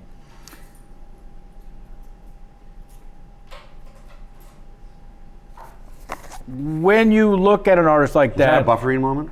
No, that was a personal buffering moment, and a legitimate question and concern you might have had for me. Do you want to encourage, dare I say, push him in a direction that will challenge his range to be even somehow more, to fill out that bill you see for him? Well, backing up a little bit again, think about it. He's been around for 16 years, 15 years. There has been nobody that has challenged him. No one. No one. Not even close. Harry Connick arguably was before him, but he's long gone because he's acting American Idol, got the wife, got the kids. Yeah. He's not really doing that much musically. Right. No one has come close to this man in 15 years. He's all by himself. All the other singers, Rihanna has to deal with Katy Perry. Katy Perry has to deal with Pink. Pink has to deal with Ariana Grande. There's like 10 of them fighting for that same And they're looking space. over their shoulder for the next one. Right, exactly. Nobody. Bublé, it's a mile wide, right? So he really doesn't have to do anything different. And him in particular, by the way, he really, really knows who he is. Yeah. He really, really, really knows who he is. So he doesn't. And if need you're any- doing that riff better than everyone Yeah. who's come forward, Yeah. why would you? And he's mixed it up with contemporary songs that he Right. writes, and not coincidentally, with my daughter Amy. They together wrote the song "Home" and "I Just Haven't Met You Yet" and songs like that, along with Alan Chang. So he's fine. He really knows who he is. Oh yeah, no, he doesn't need me. I'm not anymore. suggesting he should push. Let's talk about your daughter Amy and writing with her, and some artist named Beyonce. I'm not sure who that is. Yeah, we did that song together. We did the Bocelli Stand song Up for together. Love. So tell me about that experience, please. That was for a McDonald's charity, and it was a great experience. Beyonce's very professional. The group was professional. They performed the song live, and I was blown away at how good it was live. They really learned it. But the creative process between the three of you went like what? Well, she was not involved in the writing, Beyonce. Okay. So it was just Amy and I wrote the song, presented it to them. They loved it. They did it. Right. It was very kind of clean and simple.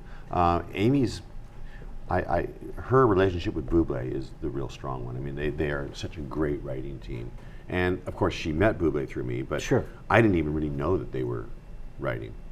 Behind your back. Yeah, behind my back. But Amy's a wonderful creative writer. She has just written a book called The Rift that is greenlit as a movie, and the book is coming out, and it's a trilogy, and it's phenomenal. So she's well on her way. She's doing well. And then I have two other daughters. Well, I have many other daughters, but two other daughters, Sarah and Aaron, that have a show called Barely Famous. Let's talk about that for a second, please. VH1, second season starts June 29th. It's very smartly written. It's a scripted show that has a reality show within it. Uh-huh. And they basically make fun of everybody. Right. But it's very smartly and well done. I mean, they're both really funny and good writers. They lean on all their famous friends. I'm surprised they didn't call you. But they have, in this season, they have Kate Hudson, they have Jessica Alba, they have Chris Martin from Coldplay, they have Cindy Crawford, they have Chelsea Handler. Couldn't get anyone. Yeah, they have Courtney Cox. I mean, they it's not the thrust of the show, but it's certainly an exciting part of the show Right. to have these pop-ups with random scenes where everybody is self-deprecating. I mean, there's this funny scene where obviously Cindy cleared it, where Sarah says to Cindy, and they run each other in the street, and Sarah says something like, I don't know if you want to talk about it, but I'd really like to talk about the whole mole thing. And it's like Cindy goes, "What mole? There's no, it's that Sure. kind of smart Yeah. writing." And Jessica Alba gets drunk and starts throwing things, and she says, "I want to do something where I'm not Jessica Alba that everybody knows." So they bring out kind of unique things in these. The best and these worst. stars. Yeah. Hopefully it's the a fun worst. show. Barely Famous, June 29th, VH1. Barely Famous, June 29th, VH1. You raised the Jenner boys, Yes. and let's talk a little bit about that and the world getting to know them and Right. your experience with that. Well, I co-parented them. Right. Let's be- with Linda, their mom, of course, did a great job. But they were 2 and 4 when I got with their mom. And Bruce at the time was, shortly after that, got involved with Kris Jenner. Right. And started that family. Well, Kris So, Kardashian at the time. Yeah, Kris Kardashian. So we have a great relationship to this day. I just took Brandon and Brody up to Canada on Monday, and we did a day of racing, car racing, and I'm having dinner with Caitlin tonight. Uh-huh. So I'm very much involved with that family still, and still involved with Yolanda's kids. She has 3 kids, Gigi, Bella, and Anwar, all of whom are doing great, Right. and all of whom I stay in touch with. I was talking with my daughter, my biological daughter, Jordan, today on the phone. She needed to get some jewelry for the Tonys. She is a stylist, and she was styling Karolina Kurkova, the supermodel, and needed to get some earrings. So I was like working on that before I came here. So all my kids are doing well, And creative. and my stepchildren, yeah. And it's a big number. It's 11 people. I even have a stepdaughter named Tamara up in Toronto. I have another daughter, Allison, in Edmonton. They're all doing great, and. Thanksgiving must be amazing. Well, we don't all get together at Thanksgiving. It's too geographically impossible. But He's Canadian. And also the Canadians aren't that hot on Thanksgiving. well, that's true. You have your It's own. in October. You have your own. Yeah, it's in October. Yeah. Like who does that? I've never known a damn thing about the Canadian Thanksgiving. I know ours is celebrating the genocide of the Native Americans. Wait, that's not it. So I was going to say, Jesus. So what is? You can't say that. What is? Well, it's what. Why do we celebrate Thanksgiving? It's the ugly American truth. We're thankful for having America have their thumb on us for 300 years. So let me ask you this. Thank you. I've worked in Canada. I've worked in Canada a lot. Mm-hmm. They probably love you up there. As an actor, a comedian, I toured with the 20th anniversary of Just for Laughs, coast to coast. I would phone friends while working in Canada. Let's say it's 1998. I'm doing a movie, maybe Michael Moore's Canadian Bacon, whatever year that was. And I'm on the phone and I'm saying, "Hi, yeah, I'm in Toronto. I'm calling you. It's 12:15 your time. Here, it's 1984." The nicest, sweetest, and the stereotyped joke is, how do you get 1,500 Canadians out of the swimming pool? Ask. You say, please get out of the swimming pool. Yeah, it's true. So that never goes away, right? Never. And I'm sure you have it with your friends, Martin Short and Dan Aykroyd, all the comedian friends that you know. But it's in your DNA. It's in our DNA to work twice as hard to be taken half as seriously. And that's because I'm not kidding about the thumb. But to be overly polite as well. Well, we always felt the thumb of America, on us, like that we had to, we couldn't get out of our way. Or unless we needed a place to hang out, say during Vietnam or Trump. Yeah. President Trump's reign will get a lot of influx. Well, people threatening. There'll be a lot of influx. Of course not. He's not going to be president, so. There you go. I don't think. We said it here first. Yeah, right. Like I know. I was talking to a big wig in the NBC News. I happened to be at this gathering as well last night, and he said, "We're done predicting."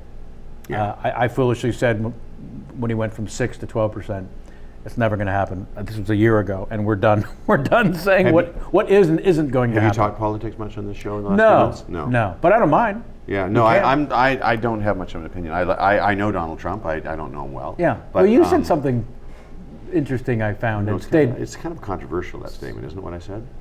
That nothing will change. Right. Yeah. I said in our lifetime, no matter who's been president, what has changed? Fundamentally, our lives, yours and mine. Your daily life. Your daily life. In particular. Yeah. The taxes go up, taxes go down. Yeah. But so I don't know. I mean, I don't even know. One of them's going to be president. Well, one of them's going to be president. I would say this is the most polarizing in our lifetime, and I asked this guy, and he said, well, back in 68 and 72, those are pretty polarizing. Nixon. But I said this time around, no matter who you talk to, they hate the other candidate. Yeah. As opposed to dismissing the other candidate or casting an opinion. It's hatred. Yeah. And that I don't remember in our lifetime, no matter what side you fall. That's true. So there was no... Wow, you really did your homework. Jason McIntyre, we want to thank once again for the exceptional research. Busiest man I know, Jason McIntyre. Tell me a little bit about Rod the Bod. Do you remember him being called that? No. Rod Stewart? The Bod? Rod the Bod. I don't remember that. Yep, he was called Rod the Bod for a while. Rod Stewart, great voice, unique voice, again. Truly unique. Truly unique. An evergreen, I say it again, performer, and one voice that everyone instantly knows who that is. Right. Yeah, and that's such a bonus, right? I mean, Neil Diamond, Elton John, one bar on the radio, it's them. So what was your experience? Well, I was a studio musician. I played on his records in the 70s. Right. One of the thing I remember about playing on his records, I played on If You Think I'm Sexy and Tonight's the Night and a bunch of records like that. He would come in the studio, great acknowledgement of the musicians because he loves musicians. We'd start out in one key to go, let's do it one key higher. Let's go one key higher. Let's go every song. He would jack and jack and jack. Challenging and jack. So himself? He's just screaming at the top of his lungs on every song. Tonight, because he wanted that sound, know. And the producer, Tom Dowd, would just kind of go along with it. We changed the keys, and that was a repeating thing that happened every night when we were making music. And those rock and roll sessions that I played piano on were great because I would do jingles in the morning from 8 to 10. Then from 10 to 1 and 2 to 5, I'd do like the Fifth Dimension, play piano and that. Yes. And then the nighttime was George Harrison and Rod Stewart and Ringo Starr and Lennon and all those crazy all-night sessions. So no sleep, get up and do it all over again the next day. But I transitioned into producing Rod eventually. Right. And did his Christmas album not so long ago, maybe 4 or 5 years ago. Huge success. Redonkulously successful. Yeah, Christmas 2 or 3 album. million albums, which is a big success these days. These days. I just love him. I mean, I just love him. He's an all-round, consummate guy. Does she Rod love Stewart him? question? Because she can't get enough of Rod Stewart. I love Rod Stewart, but no, I think that because of that, because him pushing himself, he now can only either sing certain songs Right. that are, or like has to sing them lower because he's just. Well, I assume that everybody knows in the world that every single singer, once they get the age of 40, lowers the keys of their songs. Does everybody know that? I don't think everybody knows that. Even Celine. I mean, But everybody has to lower their keys. It's a fait accompli. Yeah, it's science. It's just science. I just want to You speak can't some keep French it. for Olivier. How was the accent, Olivier? I don't know. Fait accompli. Say it. Say it. Fait accompli? Fait accompli, yeah. He didn't understand what the hell you were saying. That's the proper way to say it. Sure. Would we like to have Rod Stewart as a guest on here? Oh my Yes. goodness. Yes, we would. But you'd rather have Emilio Estevez. Whew. Well, no, we need both, and I'm going to take you to lunch and get the list. Okay. That's do you- tough by the way, for do me, you ever because play the- that's like apples and oranges. Well- I can't pick and choose No, that. don't force her to choose between Emilio and You know and what Rod. would be a great game to play? Yes, please. This radio guy did this with me once, and I'm not suggesting that we do it now, but you take my phone and you pick a letter and you start going through it, and you'll see who's in there in that letter, and then you stop and you say, get him on my show. Right. Well, Okay. I'd rather just, do that like, off the air. dropped I his wouldn't. phone. Maybe I have a little Canadian in me, but I wouldn't put that sort of pressure on you. I would do that off the air. Okay. Yeah. Well, the radio guy did that to me. We're going to lunch next week. Okay. Your earliest days actually go all the way back to playing in Chuck Berry's band, and I had always heard the story about him. What about Marvin Berry? She loves the moment in Back to the Future when Michael J. Fox's character is playing Johnny B. Goode. Johnny B. Goode, Yeah. and they cut to the wings, and the guy is on the phone. Marvin Berry. And he says, Chuck, It's your cousin, cousin, Marvin Berry. Now, why would you say to your own cousin your first and last name? You wouldn't. But we need to know that and he's saying, you can listen to this. And Oh my so now God. we know that's where Chuck got That's it. funny. You know, the story about him was always he would show up to a gig, refuse to go on until someone delivered $10,000 in cash in a paper bag. True. I've never heard anyone shed any light on it. Now that you've said true, what else can you tell? Well, I played with him for 3 months, so it wasn't like a That's lifelong okay. gig, but I'll take 3 gigs. yeah. Also, you're a child. He had. I was 16. He had no respect for musicians. What does that You know, mean? Strangely, just we were just props. Dismissed. Yeah, very dismissive. He literally just, I believe, I never saw the actual cash transaction, but he just wanted to plug in, no rehearsal, and just go. And we toured England. We went to France together, but never bonded at all. You're 16. Yeah. How does that gig come along? I was with a bunch of guys in my hometown of Victoria, Canada, and we were a band, and we wanted to make it big, so we packed up everything and moved to London, and got the gig somehow through an agent, being his Packed backup. up everything, moved to London. Yeah. And, Much more extreme for them than me, because they were all older than me. Some of them had wives, some of them had kids. with the It's hope crazy. of breaking first in London, because you heard Jimi Hendrix did that? Yeah, it was the mid-'60s, it was 66, and we thought we were pretty good, and we thought that And that was the scene. that was the scene. Yeah, because everything I've read about Hendrix says that's why he went. I saw Hendrix play. Of course you did. Yeah, in a club in London in 66. And you thought, Well, this guy's holding the guitar wrong. No. I don't remember much about it because it was so packed, and I was at the very, very back of the thing, and I couldn't really see him. I Right. could only hear, and it was loud, and the sound systems were. You might not have been sober. It's It possible. might not have been him, but I was told it was him. By the way, question for you. London in '66. I just want to wrap my I brain know, around it. It was incredible. Question for you. Sure. Do you think if Jimi Hendrix were alive today, he's part of the 27 Club, right? Jimi Yes. Hendrix? Yes. Do you think if he were alive today, he'd have any relevance? If, like your favorite guitarist, according to the research, Eric Clapton, if he stayed relevant like Eric Clapton, then of course. You have to keep reinventing yourself and stay relevant. Right, but very few do. But very few do. Very few do. Jeff Beck, my favorite guitarist of all time. Your opinion? Incredible. Love him. Right? Love him. Love his choice of musicians. He's always got the greatest musicians. Vinny on drums, the girl bass player. He's a musician's musician. Beck's Bolero may be the Desert Island song for me that I can only listen to it's that. not the rule. That's not in the rule book though. It's an album, not a song. I know. Oh, there's so much. I know. There is some. You weren't even alive. How old are you? You've got me by a couple of years, but not that many. I was coming of age. Let's say a decade. So you would have been 6. No, it's less than a decade. Okay, but yeah. A generation before, pretty much. Half a generation. I was 10 in 66. No, I was 8. Yeah. I was 8. So 8 years. But, by the way, signed my first autograph when I'm 6 at a Dave Clark 5 concert that Sonny and Cher with the fur vest and the bangs were the opening act at the Circle Star Theater in San Carlos, California. Wow. I signed my first autograph because my 13-year-old cousin and 50 other 13-year-old girls and I were standing outside the venue after the show where my 13-year-old cousin Terry Zucker insisted. He just used his last name, but okay.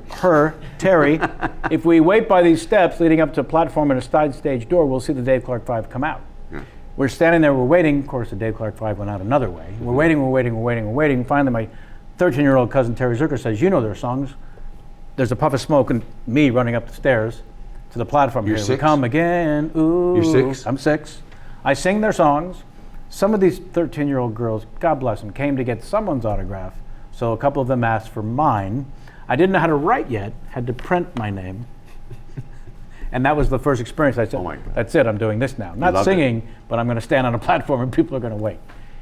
My point is that I was dialed in. Do you like being famous? In do you 64, like people recognizing you? Because remember, do I like people recognizing me? Yeah. Do you like them coming up and saying, I really love you? I like it as long as they're not doing this. What's that? Oh, you're that. The life of the character actor is, I can get a table at the restaurant, right? Yeah. But also TMZ's not chasing me down the street, although those cocksucks did report my divorce. How slow of a news day was that, by the way?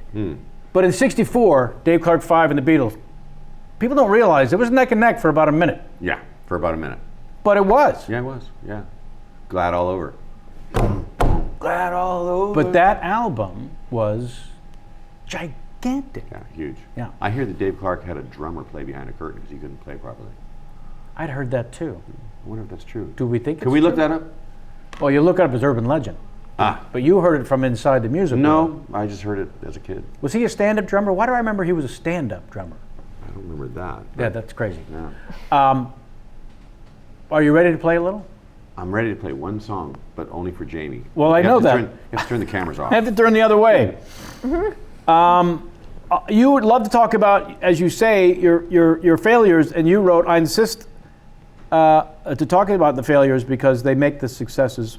It's the only way that enables me to enjoy my success. Right. Is to relish, not just speak of. Yeah. Awkward encounter with the chairman of the board and not so engaged Gordon Sting. Say that again. An awkward encounter with the chairman of the board. Oh, Sinatra, yeah. And the not so engaged Gordon Sting. Well, they're both pretty long stories. We probably don't have time for them. I could go fast on the Sinatra one. Don't go fast. I produced the duet with him and Streisand called "I've Got a Crush on You," but I wasn't really around him too much. I was mainly around Barbra. So Barbra and Sinatra and I all found ourselves at a party together at the Davis's house, where you've been before, Marvin and Barbara Davis. Oh yeah. Great. Barbra, love her.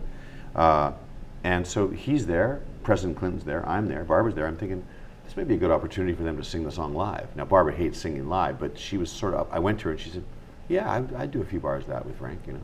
Yeah, great.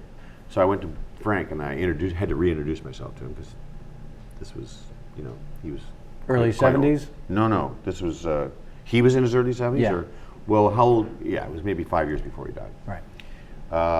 I introduced myself. I said, you might not remember me, I'm David Foster. I produced the song I've Got a Crush on You with you and Barbra. And oh, yeah. I said, well, you know, I played piano on that song, and Barbara's there, and you're here. President Clinton would love it. Why don't we do that song together? He went, why the fuck would I want to do that? And he just took off. That is the first Isn't that awesome? story involving Sinatra we've had on the show that used the word fuck. Isn't that awesome? That is fantastic. Why the fuck would I want to do that? Boom, cut me off at the knees. Walked right away. Yeah. Had no idea who I was. And Gordon? Well, Gordon is just a guy, something that I love and admire. We're talking about Sting. Sting, and I know him. Gordon We've done Sumner? charity What's his gigs. last Yeah, name? Gordon Okay. Sumner. I was at the Grammys. It was a Celine year. We were Taking home for a the lot of Grammys. taking home the He was gold. sitting beside me, and I introduced myself to him, and I said the stupid thing of, whenever anybody asks me who I'd like to produce that I haven't yet, I always say you. And he had no idea who I was, so he just kind of looked at me. This was like maybe 20 years ago, 15 years ago. He just kind of looked at me funny. And then I proceeded to win the Grammys all night, right? Like we won, I don't know, 3 or 4 Grammys. I'm up there like 3 or 4 times. So now I'm back in my seat. It's the end of the night, and I'm thinking, this is a shoe-in now. So I went back to him and I said, so could we talk? And he still didn't have any idea who I was. And Wasn't paying attention during the show? wasn't paying attention during the show. It had no cred. I've told him the story. He doesn't remember, of course. Since 'cause then. it's a, everybody famous, people have stories about you that mean nothing to you, but everything to them. This is a story that means a lot to me. Right. It means nothing to him. Right. That's Sad. interesting. Yeah. But we are friends, and we gigged together at the Jakarta Jazz Festival just a few months ago. Had a great time, hung out all night. My friend Chris Bodie, who's his good friend, helped make a reconnection with him. But to this day, he's never asked me to produce him, and I really want to produce him. It's still something you I want to do. really want to do it. I really do. But he doesn't want me. Technically, he could use your No, he doesn't want me. He doesn't need me. He doesn't want me. Well, you can say he doesn't need you. Okay. I'm going to get a petition written up and signed by Okay. people who think otherwise. I just love his music. I just love him and everything that he is. The way he plays, the way he sings, the way he writes, the way he handles himself in his life, his marriage. Just everything about him is great. Uh-huh. Man crush. They're allowed. They are. They're existing, Yeah. and they're allowed. Bocelli's another man crush for me, for sure. Yeah? For sure. How is he? He's excellent. Yeah? He's the best blind person on the planet. In what way? He's not He bumping does into everything. Picasso's like your friend Steve Wynn?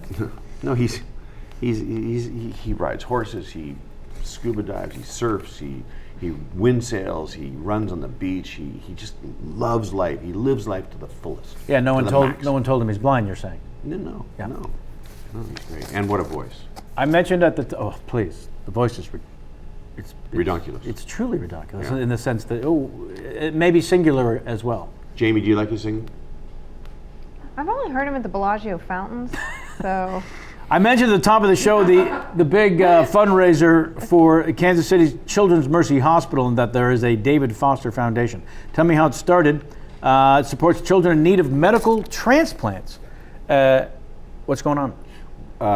About 28 years ago, my mother called me, and she said, there's a child from your hometown of Victoria that's at UCLA. She needs a liver transplant. Go visit her. Because you're from Victoria. Not because I was anybody. Just go visit her because you're from Victoria. She's from Victoria. Give her some homegrown love, right? Some hometown love. So I did. I don't know if you've ever been to a pediatric intensive care ward before, but it is Because of the Children's Mercy Hospital in Kansas City, that was my first, and what an awakening, you're not wrong. It'll buckle your knees Yes. when you see what's going on in there. Anyway, she was at the end, tubes everywhere. I asked her what she wanted, if I could help her get anything, thinking she'd want to go to Disneyland or something like that. She said, I just want to see my sister. Back in, Victoria. So I, of course, flew the sister down. They meet, when those two met, that look of the two of them looking at each other was like, it hooked me. how do I do this again? Yeah, and so that's what we do. We help the families of children that need organ transplants. We help them with every cost except the actual surgery, because that's paid for by the government. Right. Because the travel and the distance and it just breaks down the entire fiber of the family. And one parent has to live in Toronto while the other one's back in Edmonton trying to watch the other kids and still keep his or her job. And it just, the divorce rate is horrendous when families have to go through this. Wow. Not that it isn't with cancer as well and other catastrophic diseases, but I just got hooked with this little girl. There's no bad causes, right? No. There's 1,000 great causes. It's just what turns you on, what grabs you. Yeah, and it won't let go. No. I'm in. We do 2 or 3 concerts a year. It's a big job, Yeah. but we're going to raise $50 million. That's my goal, to have an endowment of $50 million, and we'll get there.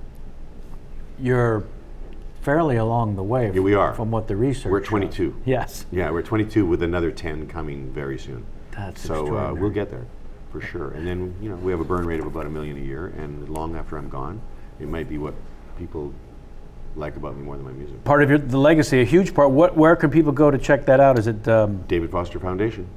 .com? Yeah. Google that, please, and Please help do. in any which way you can. Or just be an organ donor. Right. That's the thing that you were talking about was mandatory unless you state otherwise. Opt out.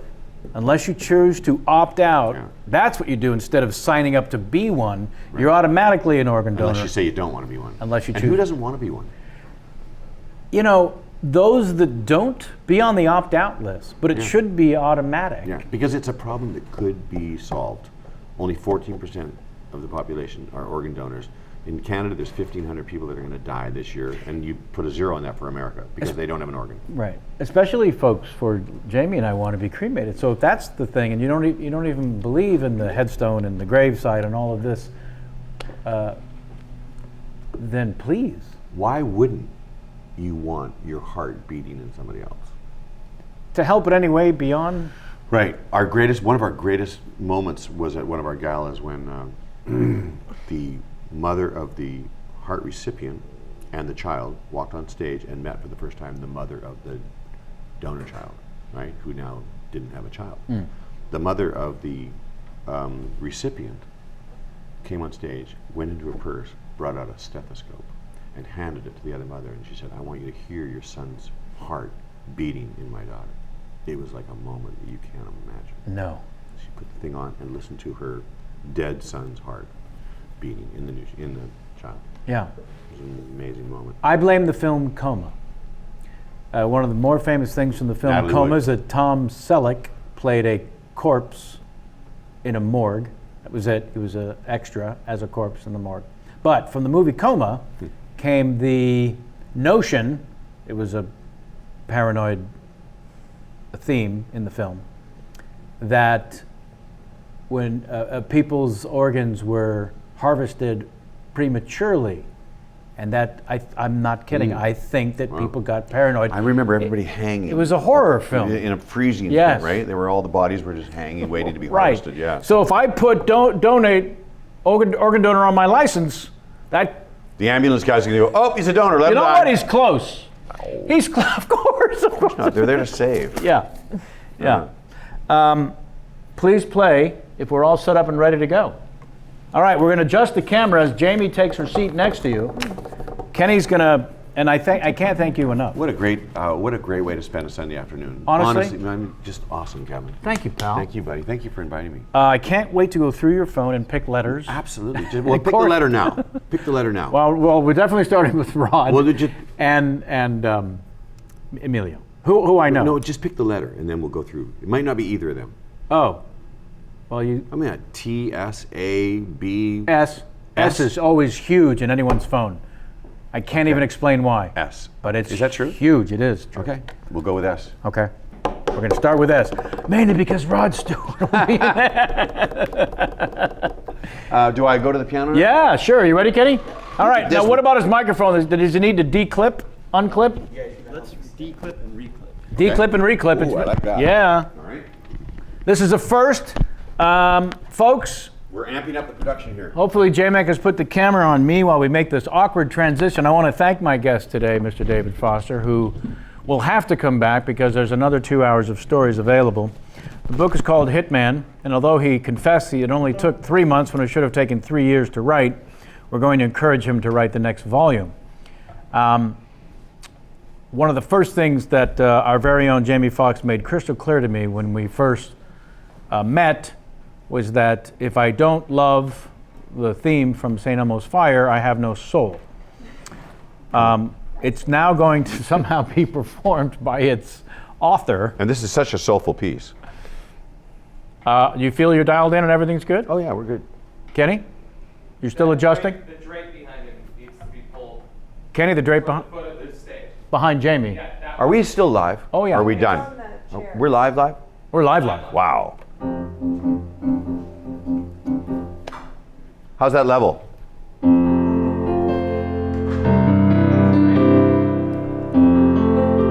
Are we ready to to go? Let's go. Here we go. You ready? Rob Lowe is on the lawn. He's throwing the football. Makes everyone fun for Billy.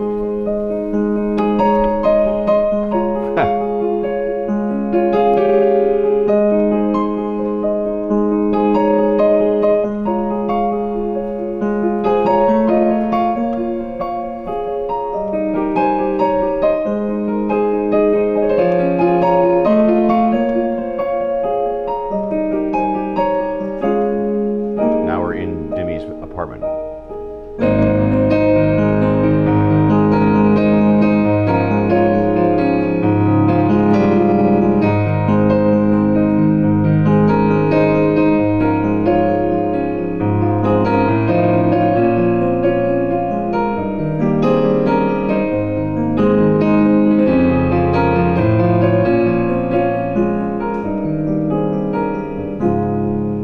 Before I go on, I should explain that the director, Joel Schumacher, said to me, I want you to write something that feels like East Coast, college, kids, throwing a football, leaves falling, autumn. It's exactly what it feels like.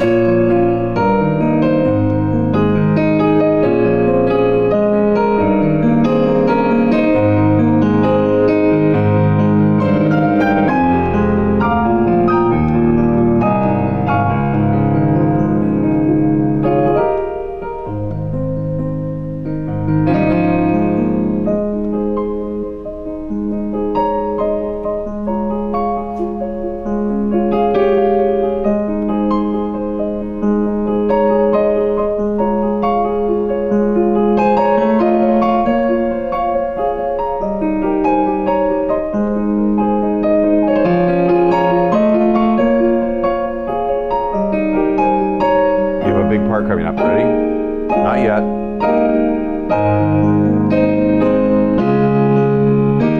That note right now. I thought you were gonna make me do the sax solo. Is that a rap? Jamie needs to cry. Is that a rap? That is a wrap. Playing you out. Dialing out. Ladies and gentlemen, that is our 270th episode, and dare I say, the single most magical. My thanks to David Foster, my eternal thanks, my endless world thanks from the heart and soul. Until next time, and as always, get out of my face. Boom!